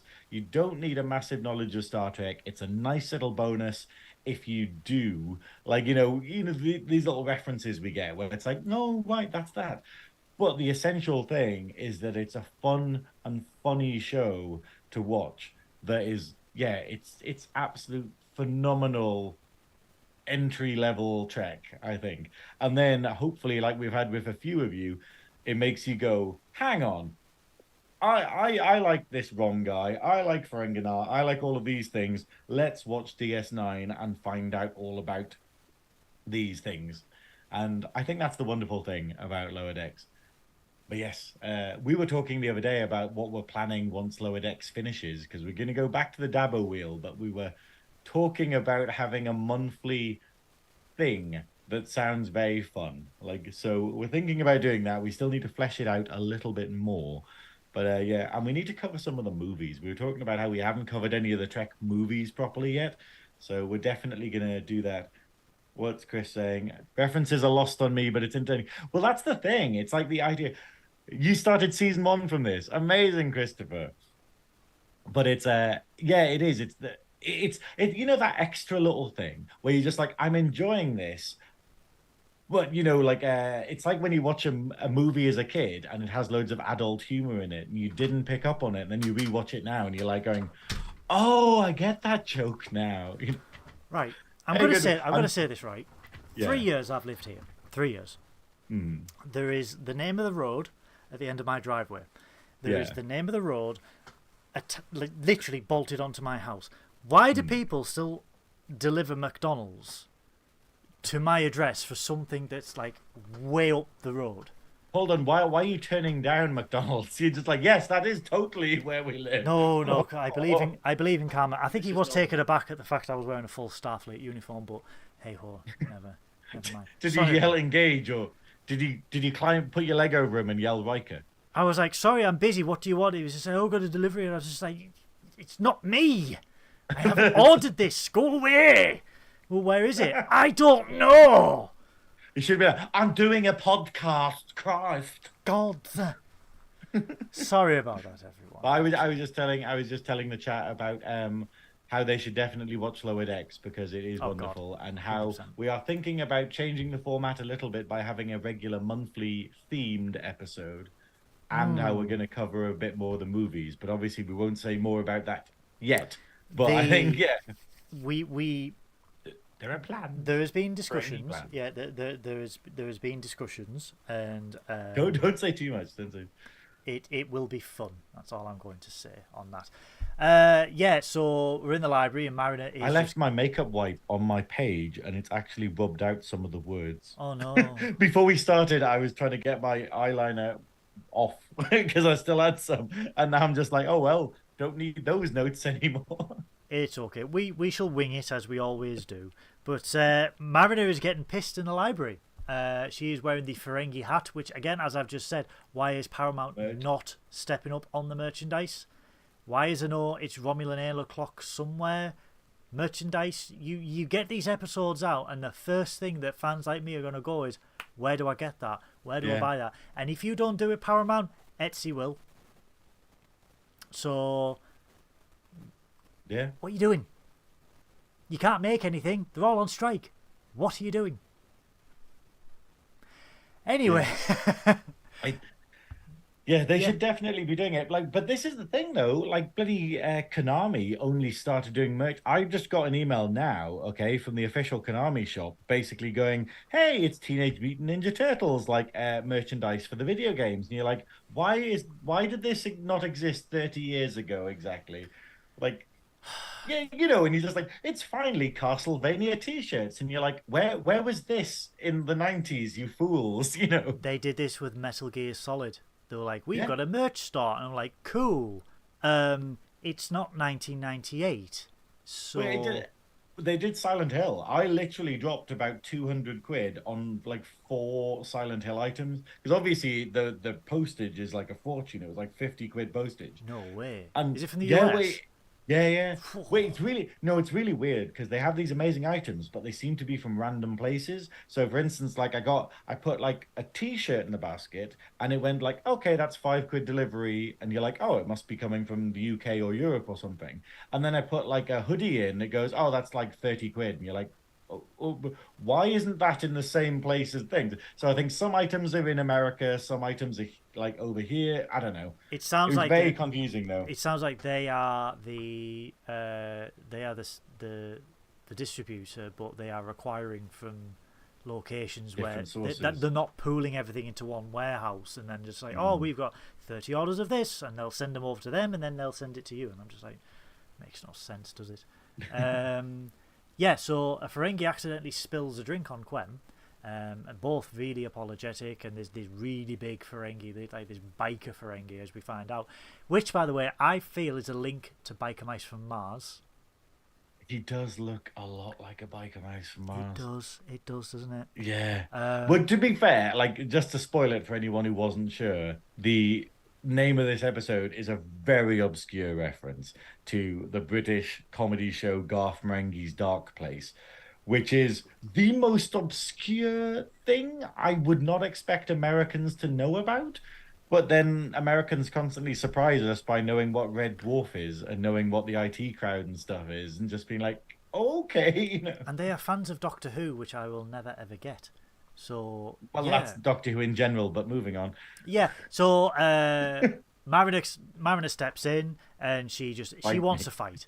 She wants a fight. You can tell that she's been gunning for a fight all the way. I'm not biting you. The I love though that the biker is like, "Oh, I'm so terribly sorry to have disturbed you. yeah, Let me yeah. buy you another Let me drink." buy you a And drink. she's like, "I'll beat the shit out of you." And it's like it's the total opposite of how this encounter would usually go. Yeah, and it just descends into a massive bar fight, which is where Mariner feels more comfortable than anything else.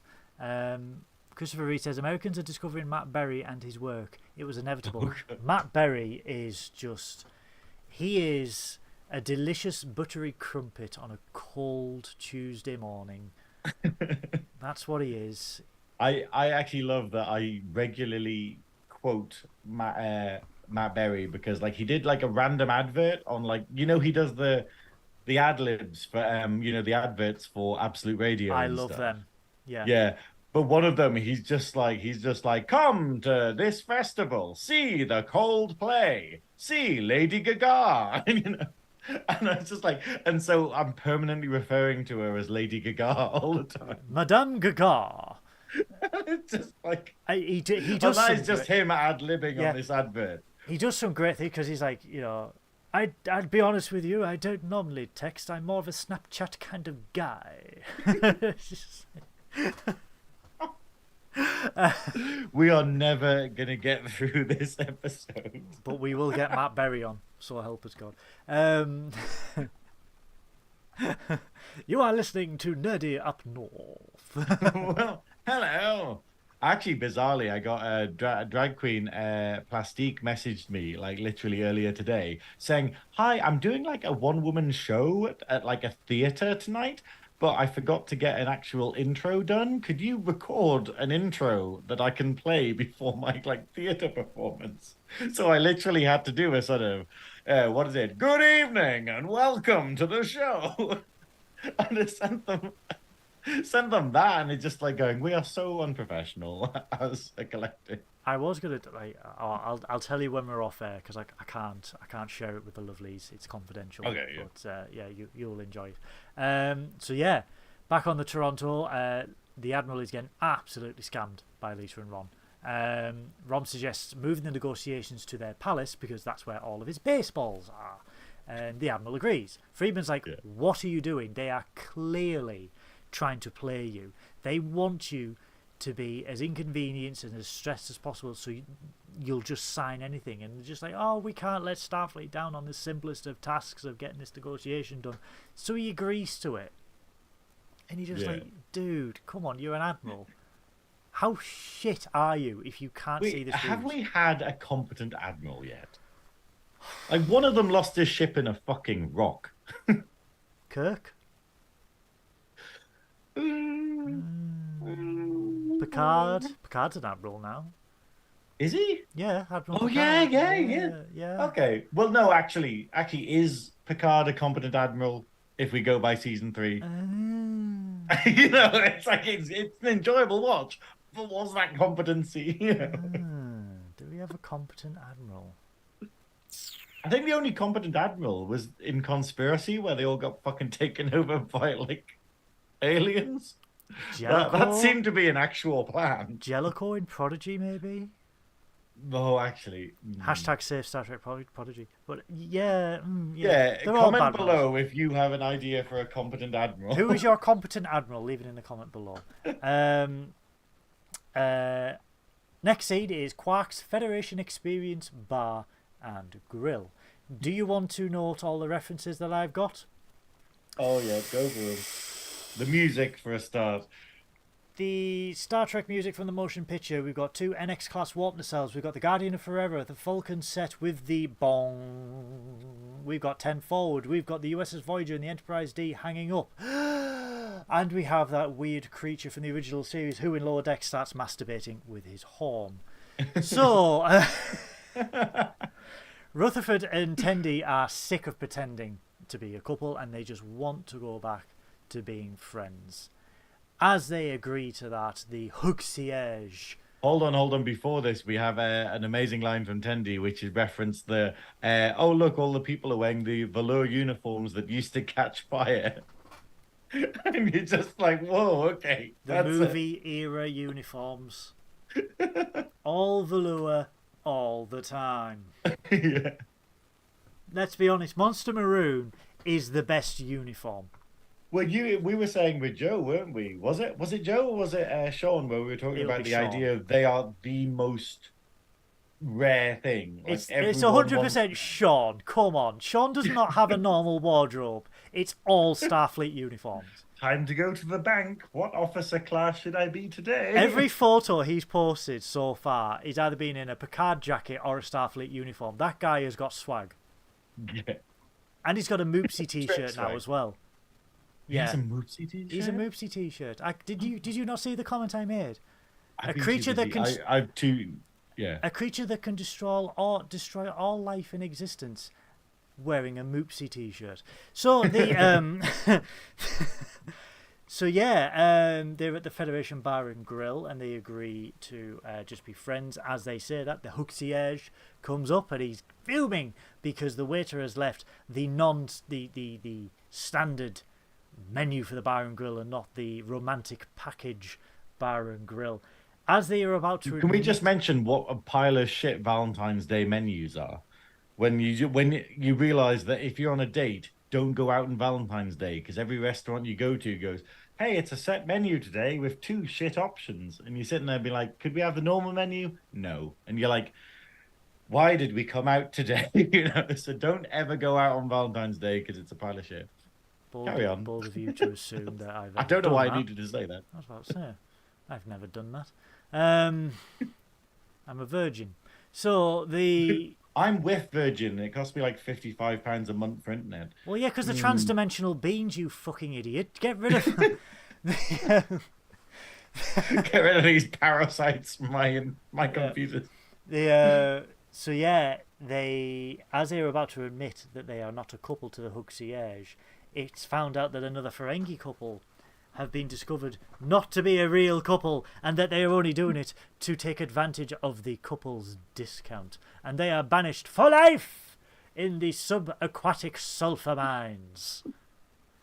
And then he comes back and he's like, sorry, it's the worst part of my job, but I love abiding the law. I think he says something very equivalent to one of the things I regularly say, which is... what is it? I don't make the rules, but I brutally enforce them. Yeah, brutally. But, it's just the idea of he's just like, oh, well. And then they're just like, so what is it you wanted to admit? Oh, just that we are now super in love with each other. And he's like, good, it's time for the main course. And he's like, sexy chocolate statues of each other. They have to eat. With the Madonna boobies. That they have to eat. So dumb. They have to eat, and every bite they have to name something that they like about each other, and they can't lie because the chairs will detect if they are lying or not. It's the dumbest. I love how extreme this is. It's so stupid that this exists, where it's like to the nth degree that they're having to sort of like pretend to be a couple. Like it's almost a challenge of how coupley they have to be. This is like if ITV2 had its own planet. Oh God, you're right. It is. This is like what's it called? That Love Island. It's like that. Where it's like, but I think it's quite funny though that like we're talking about how Rom has changed the Ferengi Empire, and basically they've basically gone, oh, women have equal rights now. We can profit from that, and now they're making money from love and relationships now, rather than it being this one-way street like it previously was. And you're like, well done, Ferengis, well done for managing to turn all of this into a plus. That's progress. Yes, is it? If a planet was run by Rupert Murdoch, the next scene, it's alright, he'll be dead soon. It's fine. Yeah, The no, is he still alive? Yes, but he's retired, so yeah. Ah, I know. Never that mind. should be a national holiday when it happens. But where we all just burn copies of The Sun. Fire him into the sun, not the star. The offices. The,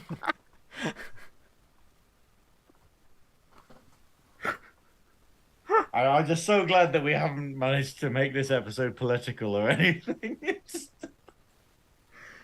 Succession was a documentary. Anyway, the next scene sees Quem bailing out Mariner out of jail, and they are walking towards the Dominion War Monument to Lost No, Profits. we don't see this. You spoiled it Oh, because yes, yeah. this scene is wonderful because we literally have them meeting and there's like a wall behind them where it's got loads of Ferengi crying and loads of like sort of numbers like jumping up and down, and it looks like the stock market. So it's all these like different stocks and shares with numbers next to it. And then it's got all these Ferengis like hammering their fists against it and crying. And then later on it cuts out and you see a sign saying Dominion War Memorial. And it's like, aren't these the name of dead people? It's like, no, it's all of the profits that were lost during the war. It's like the Ferengi don't care about who died, they just care that their stocks fell during the So war. much lost money. It's oh my god, the writers just get it. They're just like, it's so funny. I love the Ferengi. But yeah, Quem basically says that Mariner is just angry about anything and everything, and states that she's in a perpetual state of immature rebellion, and that she just needs to realize that she has everyone there to support her, and she has a network there, and that she just needs to get out of this immature state because she no longer needs to be in that state. And I mean, she has for the last 4 years. And she's always, ever since she's been promoted, she's just waiting for a way to get demoted. But everyone is now trying to support her and go, well, no, you are not allowed to stay in this vicious cycle that you have stayed in for so many years. We want to make you a better person. Well, it's the fact of like Mariner's whole thing is that she doesn't want to be high up because she doesn't want responsibility. And she doesn't realize this. Like she wants to be like total, like no one relies on her at all, even though she's amazing, because that's an easier life. And she's kind of being forced into it. And like, what we have now is she actually has a crew that's going to support her and friends that are going to support her and go, hey, actually, we don't want you fucking up. And it's a weird experience for her. It's very daunting for her as well, because she's got the anxiety of more responsibility, more consequences, which is something that she doesn't want. I've certainly been there, and I think we've discussed it in the past, where you just like you get comfortable in a certain place, but you need to become a better person. You need to take yourself outside of that comfort zone. Well, it's literally the idea of, how birds learn to fly kind of thing. Like, I think now they've changed it where they actually have YouTube documentaries that teach them. But previously, the birds just drop them out the nest and they learn how to fly that way. Yes, but under it's also Tory the fact Britain, they just kick them. Or I think they just smash the eggs. But that's why Liz Truss stepped down, so she could just kick people out the nests. It's like just Braverman just sort of like kicking a nest to bits. Suella Braverman just kicking sparrows. Yes, I can see that. Priti Patel just like throwing blackbirds off her high-story flats. Yeah. Well, she's got sick of kicking dinghies back out to sea. Anyway, moving on. Yeah. So smug cow. Yeah. So.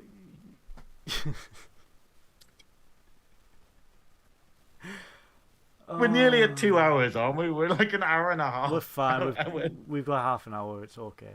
Back at dinner, Tendi and Rutherford are admitting things that they like about each other. They like their hair, and they pass.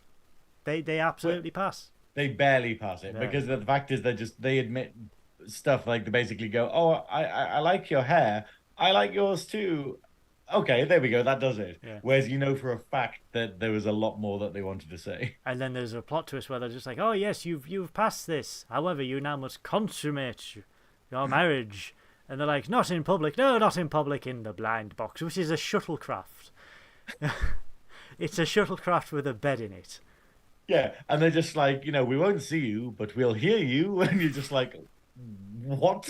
What is this? Oh, with those ears as well, they'll hear everything. Yeah, with an entire restaurant of people around. It's just like, you couldn't have your cheeky tendies. You couldn't have your tendies. Well, tendies. Ha! hold Sorry. on, I was gonna say, going for a cheeky tendies. Ooh, you Orion fancier, you. I inadvertently punned. You green-skinned philanderer. Oh, what is it with me and puns? I don't know. I travelled 5,500 miles for a seal of approval pun, and Jake was impressed, so I peaked for that one. Just before they get in to the blind booth, Miggly Mo? Whoa! Miggly Mo. Miggly. I can't ever remember his name, but I thought it was Niggly Mo or Miggly Mo, but it's just like it still doesn't make sense. But yeah, he turns up, and as usual, as is his entire character, he fucks everything up. As the therapist should. Yeah, so he's his species, apparently to him, his species invented space travel so they could travel to new worlds to try new food. And he encounters Rutherford and Tendi, and he's like, "Oh, they're the most platonic relationship on the Cerritos." Dropping them in it. Yeah. And obviously what's he called? The Hugsierge is just like, what? Yeah, absolutely freaks platonic. Out. Calls security, and Tendi in a best way possible is just like, "Miggly-Mo, I can't believe you would do this to split up me and Rutherford. Don't you realise we love you?" And he's just like, "What?" And she and Rutherford pretend that they're in this weird threesome polyamorous. Polyamorous. Polly wants an amorous. Polyamorous. Polly wants a cracker. Polyamorous. Polyamorous. Polly wants a knacker. Oh, daddy. Not with that beat. No, because that porn will exist, and it's no. Don't. There's a rule 34 for everything. Stop internet. But yeah, she turn it off. But yeah, but she makes it seem like there's so big. I love how this is even more chaotic than me and Kirby Wild last week. But yeah, so they do that, and obviously Miggly Mo's just like, what? You love me? I didn't know. Like, yes, we only pretended to be a couple so we could get the discount because you can't take part in it. But they're just like, oh, but now we've realized that we're in love with you, so we're gonna have to get divorced, and you've ruined our marriage. And stuff, and they basically go, "We can't consummate our marriage. We're going to get a divorce," and then they storm off. I love what he says. And then Miggly Mo's like, "Oh, they love me," and then I love this next bit. Yeah, because it's literally the Hugsy sits Miggly Mo down and just goes, "Oh, you're going to be wanting our home wrecker package," and he's just like. And then Miggly Mo says my second favorite line in this entire episode, which is, "You don't need to throw up in my mouth twice. Let's do it." Which is a reference to last week, where it had Miggly Mo trying to get the replicator to generate food that tasted like his mum was regurgitating. Oh my god. I'm going to use this at every restaurant ever from now on. You don't need to throw up in my mouth twice. Let's do it. Oh, God. Yeah, this episode is just fantastic. Back at the palace, where the negotiations have moved, they are going very poorly. To the point where Lita's reiterating, "Okay, so the new terms of the negotiation, we get access to every Federation ship, even if we don't join the Federation, and the Admiral has to dance." So, and he starts dancing, it's just like... Yeah, he's doing this really uncomfortable... What's it called? I think it's the... I no idea. I'm not a dancer. Yeah. Have you seen me? I'm too white to dance. it's like a bit like a flossing. I think Is is it what he's flossing? doing, but Oh I God. think so. Maybe Oh dear. I'm I don't. I'm out of touch with the kids, which is how you can tell that I'm not well. I'm not in government. Uh, You don't work for ITV. You're fine. I'm getting the word. This morning. So so Freeman comes back to them and goes, I've made a slight amendment to the agreement whereby you will receive all the changes that you've requested plus plus 1 billion bars of latinum as a signing bonus. The Admiral immediately starts freaking out, going, What? What do you do this Can't for? afford that. We'll be in debt forever. Yeah. And Freeman says, but there is one condition to this where you have to recruit one other planet yourself. And Into the Federation. Yeah, and Romelita are just like, and Rom's just like, do you not realise how many planets we're in debt to? This'll be a walk in the park. And he's like signing it, and Freeman's walking away and say, come on, Admiral, we're done here. We don't owe them anything. And they're like, what? It's like, do you not remember the 8th rule of acquisition? You should have read the small print. Now, I double check this. Oh, sorry. The ship's inertial dampeners. The ship's inertial dampeners played up there. The rules of acquisition. Yay! This is a real rule of acquisition. The 8th rule of acquisition is small print leads to large risk.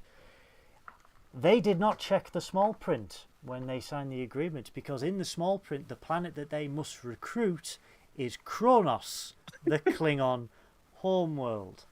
But they had already signed, which made the entire thing null and void. Get on your Freeman, love. Absolutely bash them.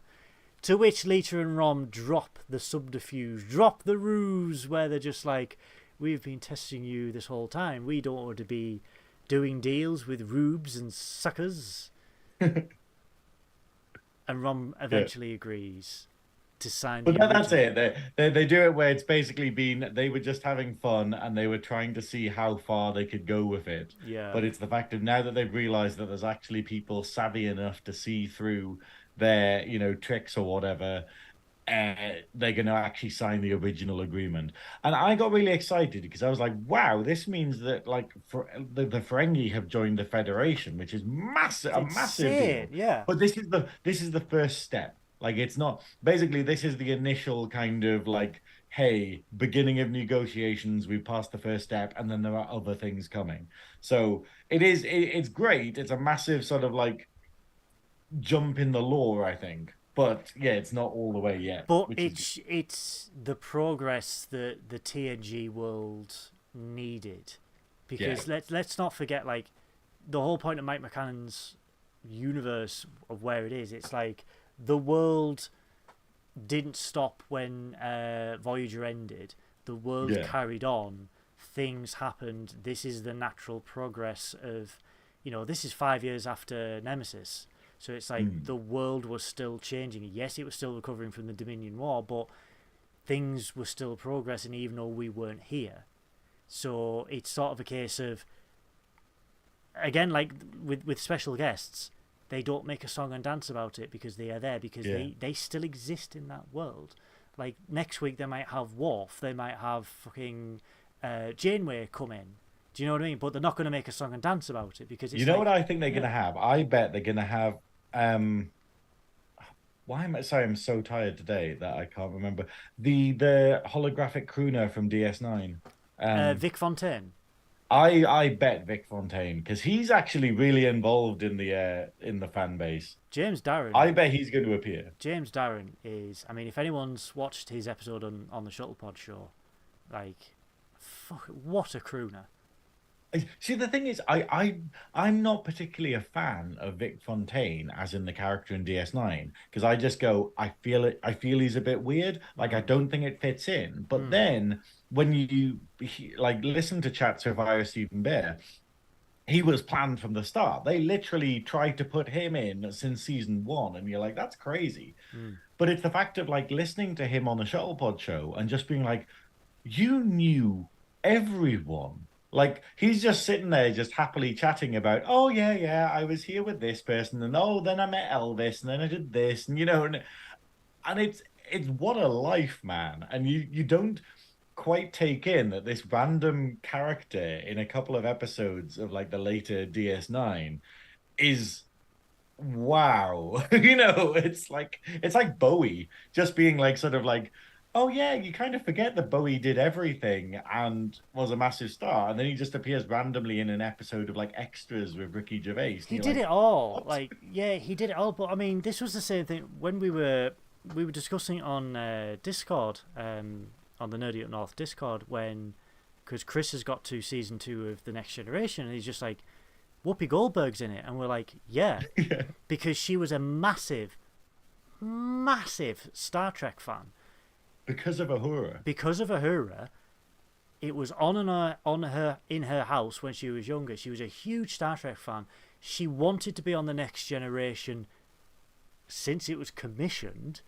When she applied, because obviously they were creating 10 Forward, and they wanted like a barman, a bar lady, and she applied. They thought she was joking. They thought it was a wind up. They were like, why would this major Hollywood star, which she was at the time, she was ginormous, absolutely huge at the time.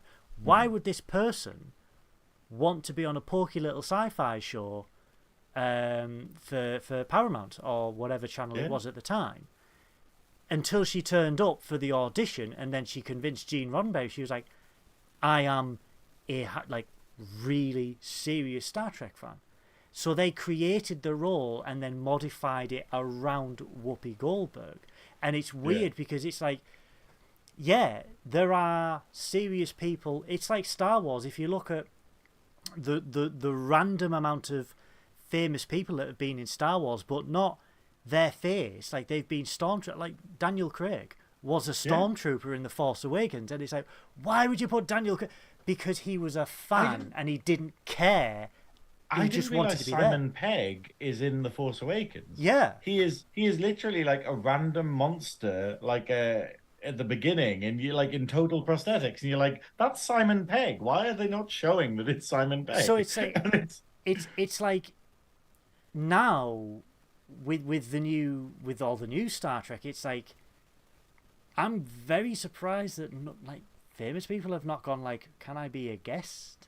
Or stuff like that. I think they must do. I think they must. You must have loads of people asking to be part of it. And I think with stuff like Strange New Worlds, I wonder if they're going, no, let's just get set up and then we'll do that. I have a feeling that like Strange New Worlds, there's loads of people that want to be on it, and they're just like, hey, let's keep true to it.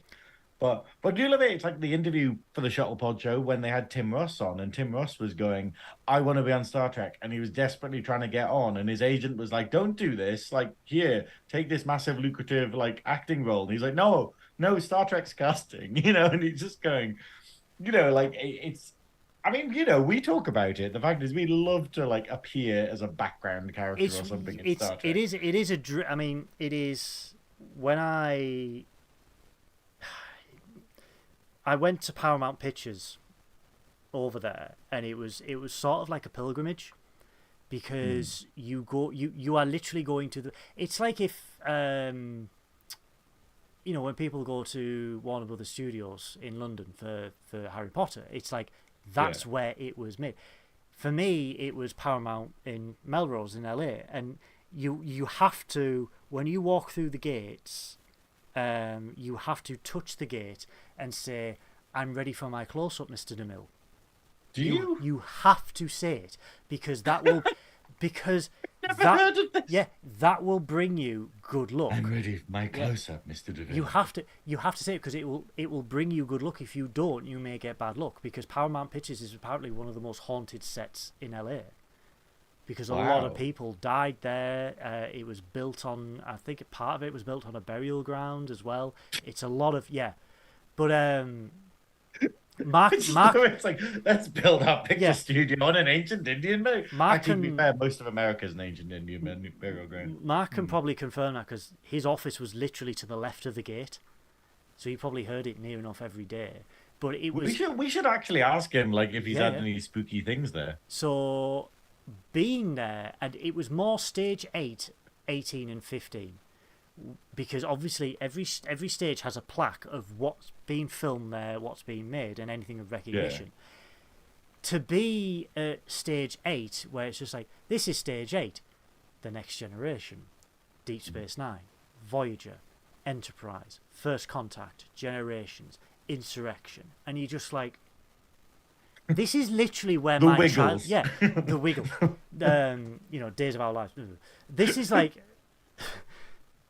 like, where my childhood was made, and there's something spiritual about it, and you can never like describe it. So my new goal is to be like, in some way or another, be part of Star Trek, whether that's behind or a random gadget walking on a planet or in a bar. That is a goal. I have to admit, I didn't expect you to come back to England, because I fully expected you to go all fucking Phantom of the Opera in stage 8. Like, like literally you're there in the rafters with half a mask on. So stage 8 was locked. However, the Cheers stage was open, and I actually got to stand on the very floor, because they have never removed it, the very floor that the Cheers bar was built on. It is still there. I stood where Ted Danson, where all of them, like Kelsey Grammer, where they all stood. It's crazy. And it's again, you look at it and you're like, holy, do you know what I mean? You really freak out. But the goal, like, when you think of like Whoopi Goldberg, yes, they had the ability, they wanted to do it, they pursued the dream, and it's like, it's a nice goal to have. And like, we do this, we make so many good friends with all people connected in Trek, outside and inside, and you just like, all of our goals should be, at least once, be part of it in some way or another. People do it in Star Wars, why can't we do it for Star Trek? Christ, I will just bring a cup of coffee to a set. I would die happy going, I was a runner on Strange New Worlds, or I was in the bar scene of whatever Star Trek series comes later on, and I'm just like, that is a goal to have. And I think being there cemented that, and it was very, because Mark himself, he moved out to LA exclusively to work on Star Trek. He wanted to work on Star Trek. He went and got a job at Paramount to work on Star Trek. That is a dream for a lot of people. And it's a great one. And that is now that we are fortunate to have all these series, thanks to Discovery, by the way. We're not going to disparage Discovery. They brought all this. We all potentially have the ability to do that. And I would love to do that.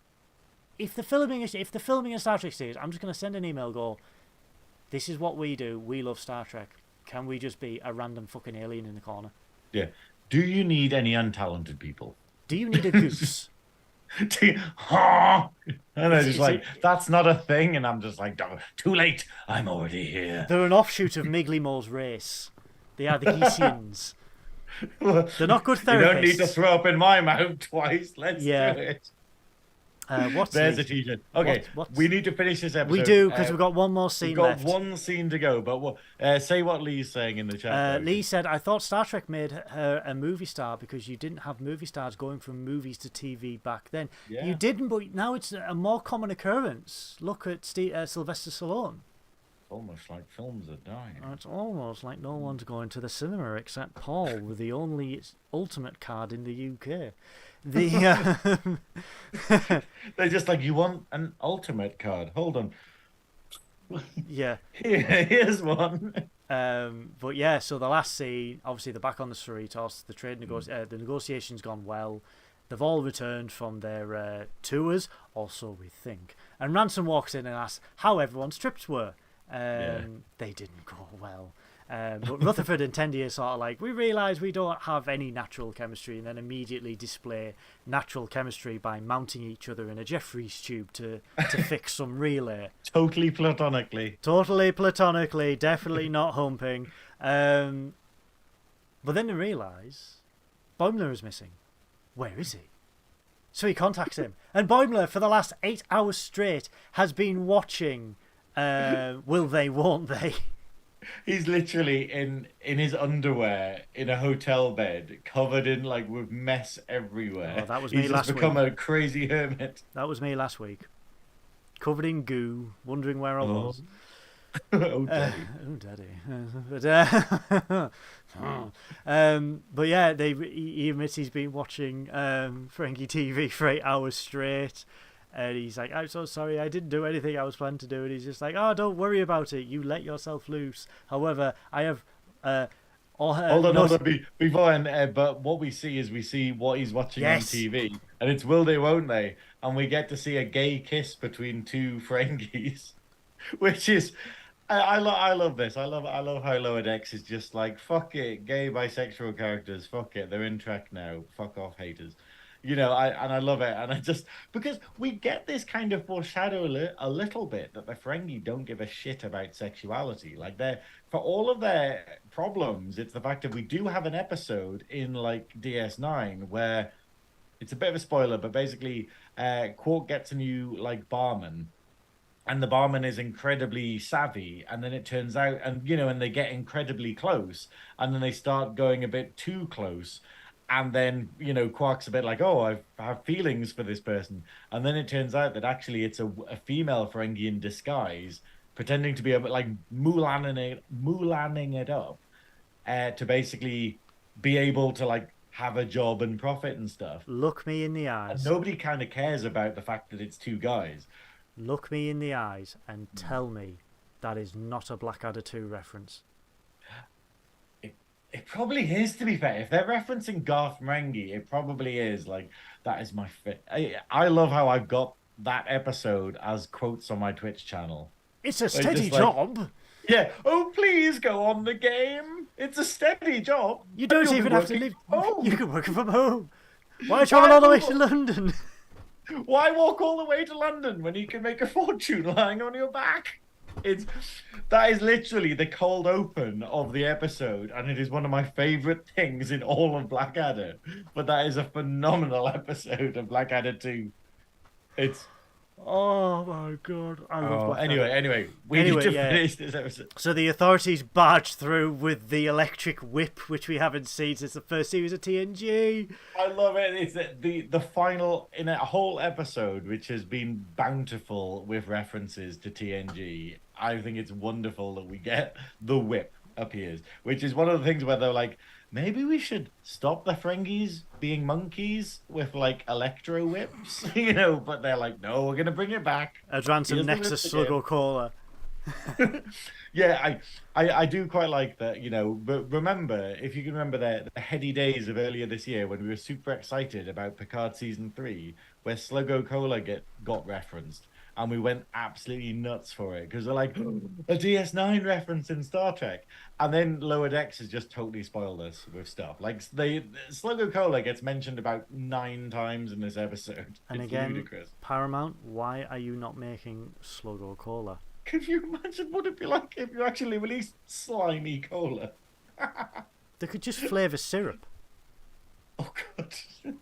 It'd be like Sunny D. Why are all the children dead? Slimiest cola in the galaxy. But anyway, guys, that was our extremely long review of episode 6. Welcome back, Goodwill. Welcome back, me. That was our review of episode 6 of Star Trek Strange New Worlds. Holy crap, it is good to be back. I just want to go away now. No, we've only got 4 episodes left of Lower Decks before the void of nothing new for a long time. But we've got plans in the pipeline, which we can't talk about. It's classified. Classified. But other than that, next week, on Saturday, October the 14th, after our 7th episode review, there is a tiny little event happening on the Nerdy Up North channel called a 24-hour charity stream in aid of Cancer Research UK. We are all going to die.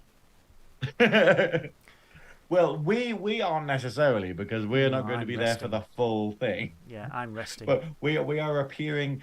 So what we're getting is the Nerdy Up North crew, mainly Paul and Sammy, and occasionally Jake, are going to be there for the whole day live on Twitch, and you can follow it from 10 a.m. on Saturday to 10 a.m. on YouTube, Sunday. isn't it? Not Twitch. Oh, is it? Yeah, on Yes, YouTube. YouTube. Sorry, which is going to be a lot of fun, and they're going to have a lot of segments in with a lot of guests. So obviously there will be Trek segments in the early Two, morning. two Trek Two segments. segments. We get one in the mid afternoon, I think, 3 till 5, and then and 3 till 5, and then 2 a.m. till till 4 4. a.m. Yes, with because Mark Cartier. oh, don't tell them they're guests. Don't tell them they're guests. Okay, well, We've got forget that I just said that. it's that no, that wasn't Mark. It was fuck To shit. be fair, if they're crazy Flac enough to be Flac up watching us, Tartier.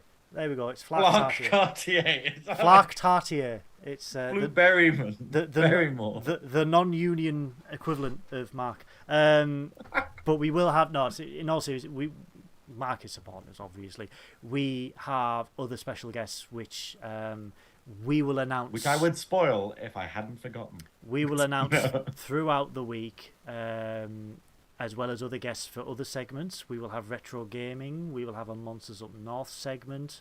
We will have general debauchery. We will have a quiz. We will have. Holy shit, at the early mornings of Sunday, we are going to have one hell of a duel, which I will not reveal. But it's happening, guys, and I ain't going to be there because I don't want the fucking backfire from that. But and also there will be prizes to win throughout the whole thing. So by donating, you put yourself on the line to win some amazing prizes. And I'm not going to spoil any of them for you, but they are nerdy as shit and they are wonderful. for those who are not in the UK, this is an aid of cancer research. I think in they the have UK. cancer in other countries. No, but the charity is a UK-based charity, but any donations would be appreciative and welcome. We have all been affected by cancer in some way or another, and this is our way of giving back to those people who have helped enrich and prolong the lives of our loved ones who have all been affected, and people, and even ourselves who have been affected by it. This is our way to show that cancer can get fucked. Yeah. Much like the Tories. Get to fuck. Get to fuck. Join the Tories in hell, basically, Yes. cancer. And Lee is Right pointing below out a very Thatcher. good thing in the chat, which is basically that we won't be, I don't think we're going to be here next Friday. We're not going to be here next Friday. We're not going to be here next Friday because Monsters Up North are actually stealing this slot because it is Friday the 13th. They're going to do a special episode. This was agreed with Sammy, possibly without consulting you, so don't kill me. But Okay. it means that basically because they wanted Friday the 13th, so what we can probably do is maybe steal Monsters slot. Potentially We'll on the discuss it. Monday, because we can then do the review of episode 7 on the Monday. Will we have it on the Monday? No, the Monday Oh, after. the Monday afterwards. Yeah. Okay, I was going to say, I was just like, what the fuck? That's I not how still time don't. works. I still don't have. I still don't have the ability to get screeners. I need an email address of someone to contact at Paramount and beg them and plead with them to give a screener of access. So instead of us reviewing this a day before, we've got at least a week to plan and to program and to write notes and to do all the promotions, because at the moment we are doing it ad hoc as when it comes out. That's You when mean we- this isn't a well-oiled machine? No, this is adequate. This is, but it gives us that time. But we will. I mean, we can discuss it, but we can probably take Monsters slot on the Monday after. But we can discuss it. I've been out of the loop, shall we say, because I've been touring the colonies. But, No, that's it. It's basically Sammy asked me in lieu of you being there, and I totally forgot to actually bring it up. But yes, no, because it is Friday the 13th next week, you will be getting a very special episode of Monsters Up North, and we will join you. But we will be on the 24-hour stream, and we will have 2 slots that you can join us then, and we'll probably be popping up in other segments during the day, which should be quite fun. But yes, definitely, if you can spare a little bit of cash for the charity stream, it's the fact of every little helps, because fuck cancer. Anything at all. Guys that know me, you know my story. There are other stories as well. We will be talking about that during the stream. But that is next Saturday, 14th of October, 10 a.m. BST. That's British Summertime. Okay. Is that what it stands for? British Summertime?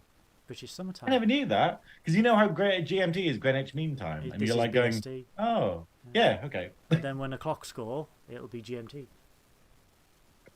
I've learned something new. Well, you see, every day is a learning day on Trekking Up North. However, guys, and I said this at the top of the hour, and I'm going to say it right now, if you liked this episode, smash that like button. If you love Nerdy Up North and are not a member, hit that subscribe button. Click on that bell.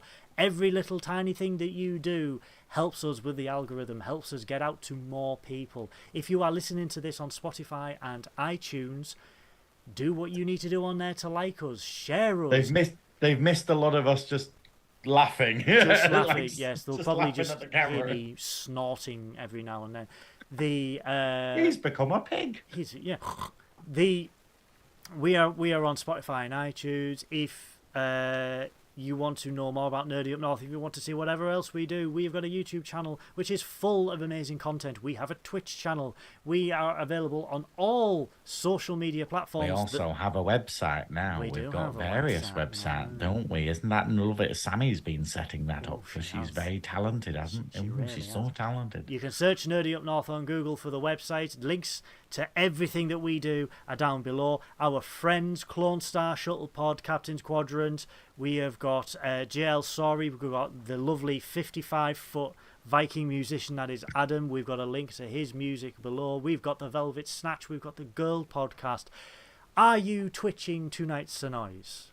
I'm actually not. I'm sorry, everyone. I'm not going to twitch tonight because yeah, well, basically, we have something to be doing tomorrow, don't we, Goodwill? And my weekend is going to be absolute chaos because I had a gig last night, which was very, very good and great, but I only got 3 hours sleep after it. Had to work a full day. Just literally got through the door home today to do this podcast. And then we have to get up early tomorrow for a wedding. The wonderful Donna is getting married, one of our Nerdy Up North crew. She's they are putting a ring on it, and this time it's on the finger.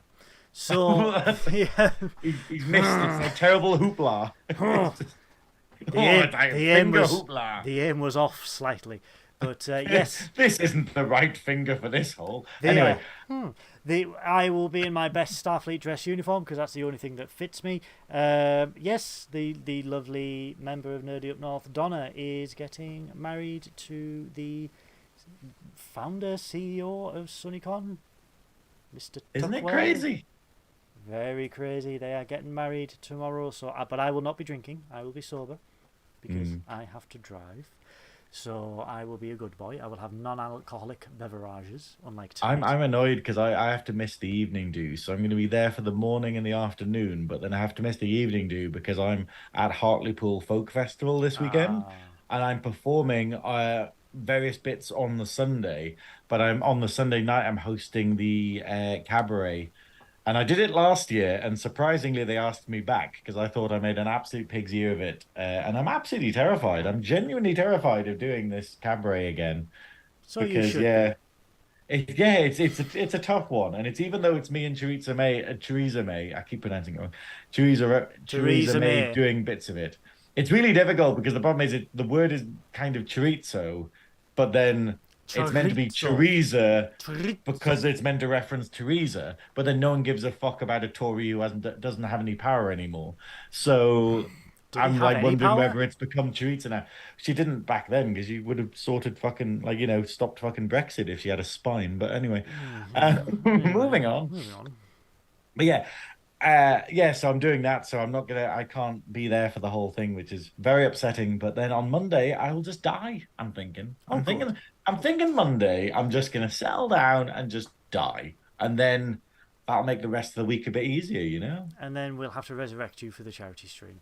Just put some Sluggo Cola on my grave. That's the 10 a.m. to the 11 a.m. slot of the charity stream is us conducting a resurrection in the backyard of Synoiz's home. So expect a lot of chanting and gowns. Comment below with what 5 items you would use to resurrect me in the ritual. And also comment below if you've seen the episode, what is your favourite part and why? But until the next time we see you guys, I want you all to stay safe, live long and prosper. Miles, you don't need to throw up in my mouth twice. I wasn't finished, but that's time to end. That is time to end. Holy shit, we're tired. Live long and prosper, everybody. Until the next time we see you, stay safe. Miles? Miles?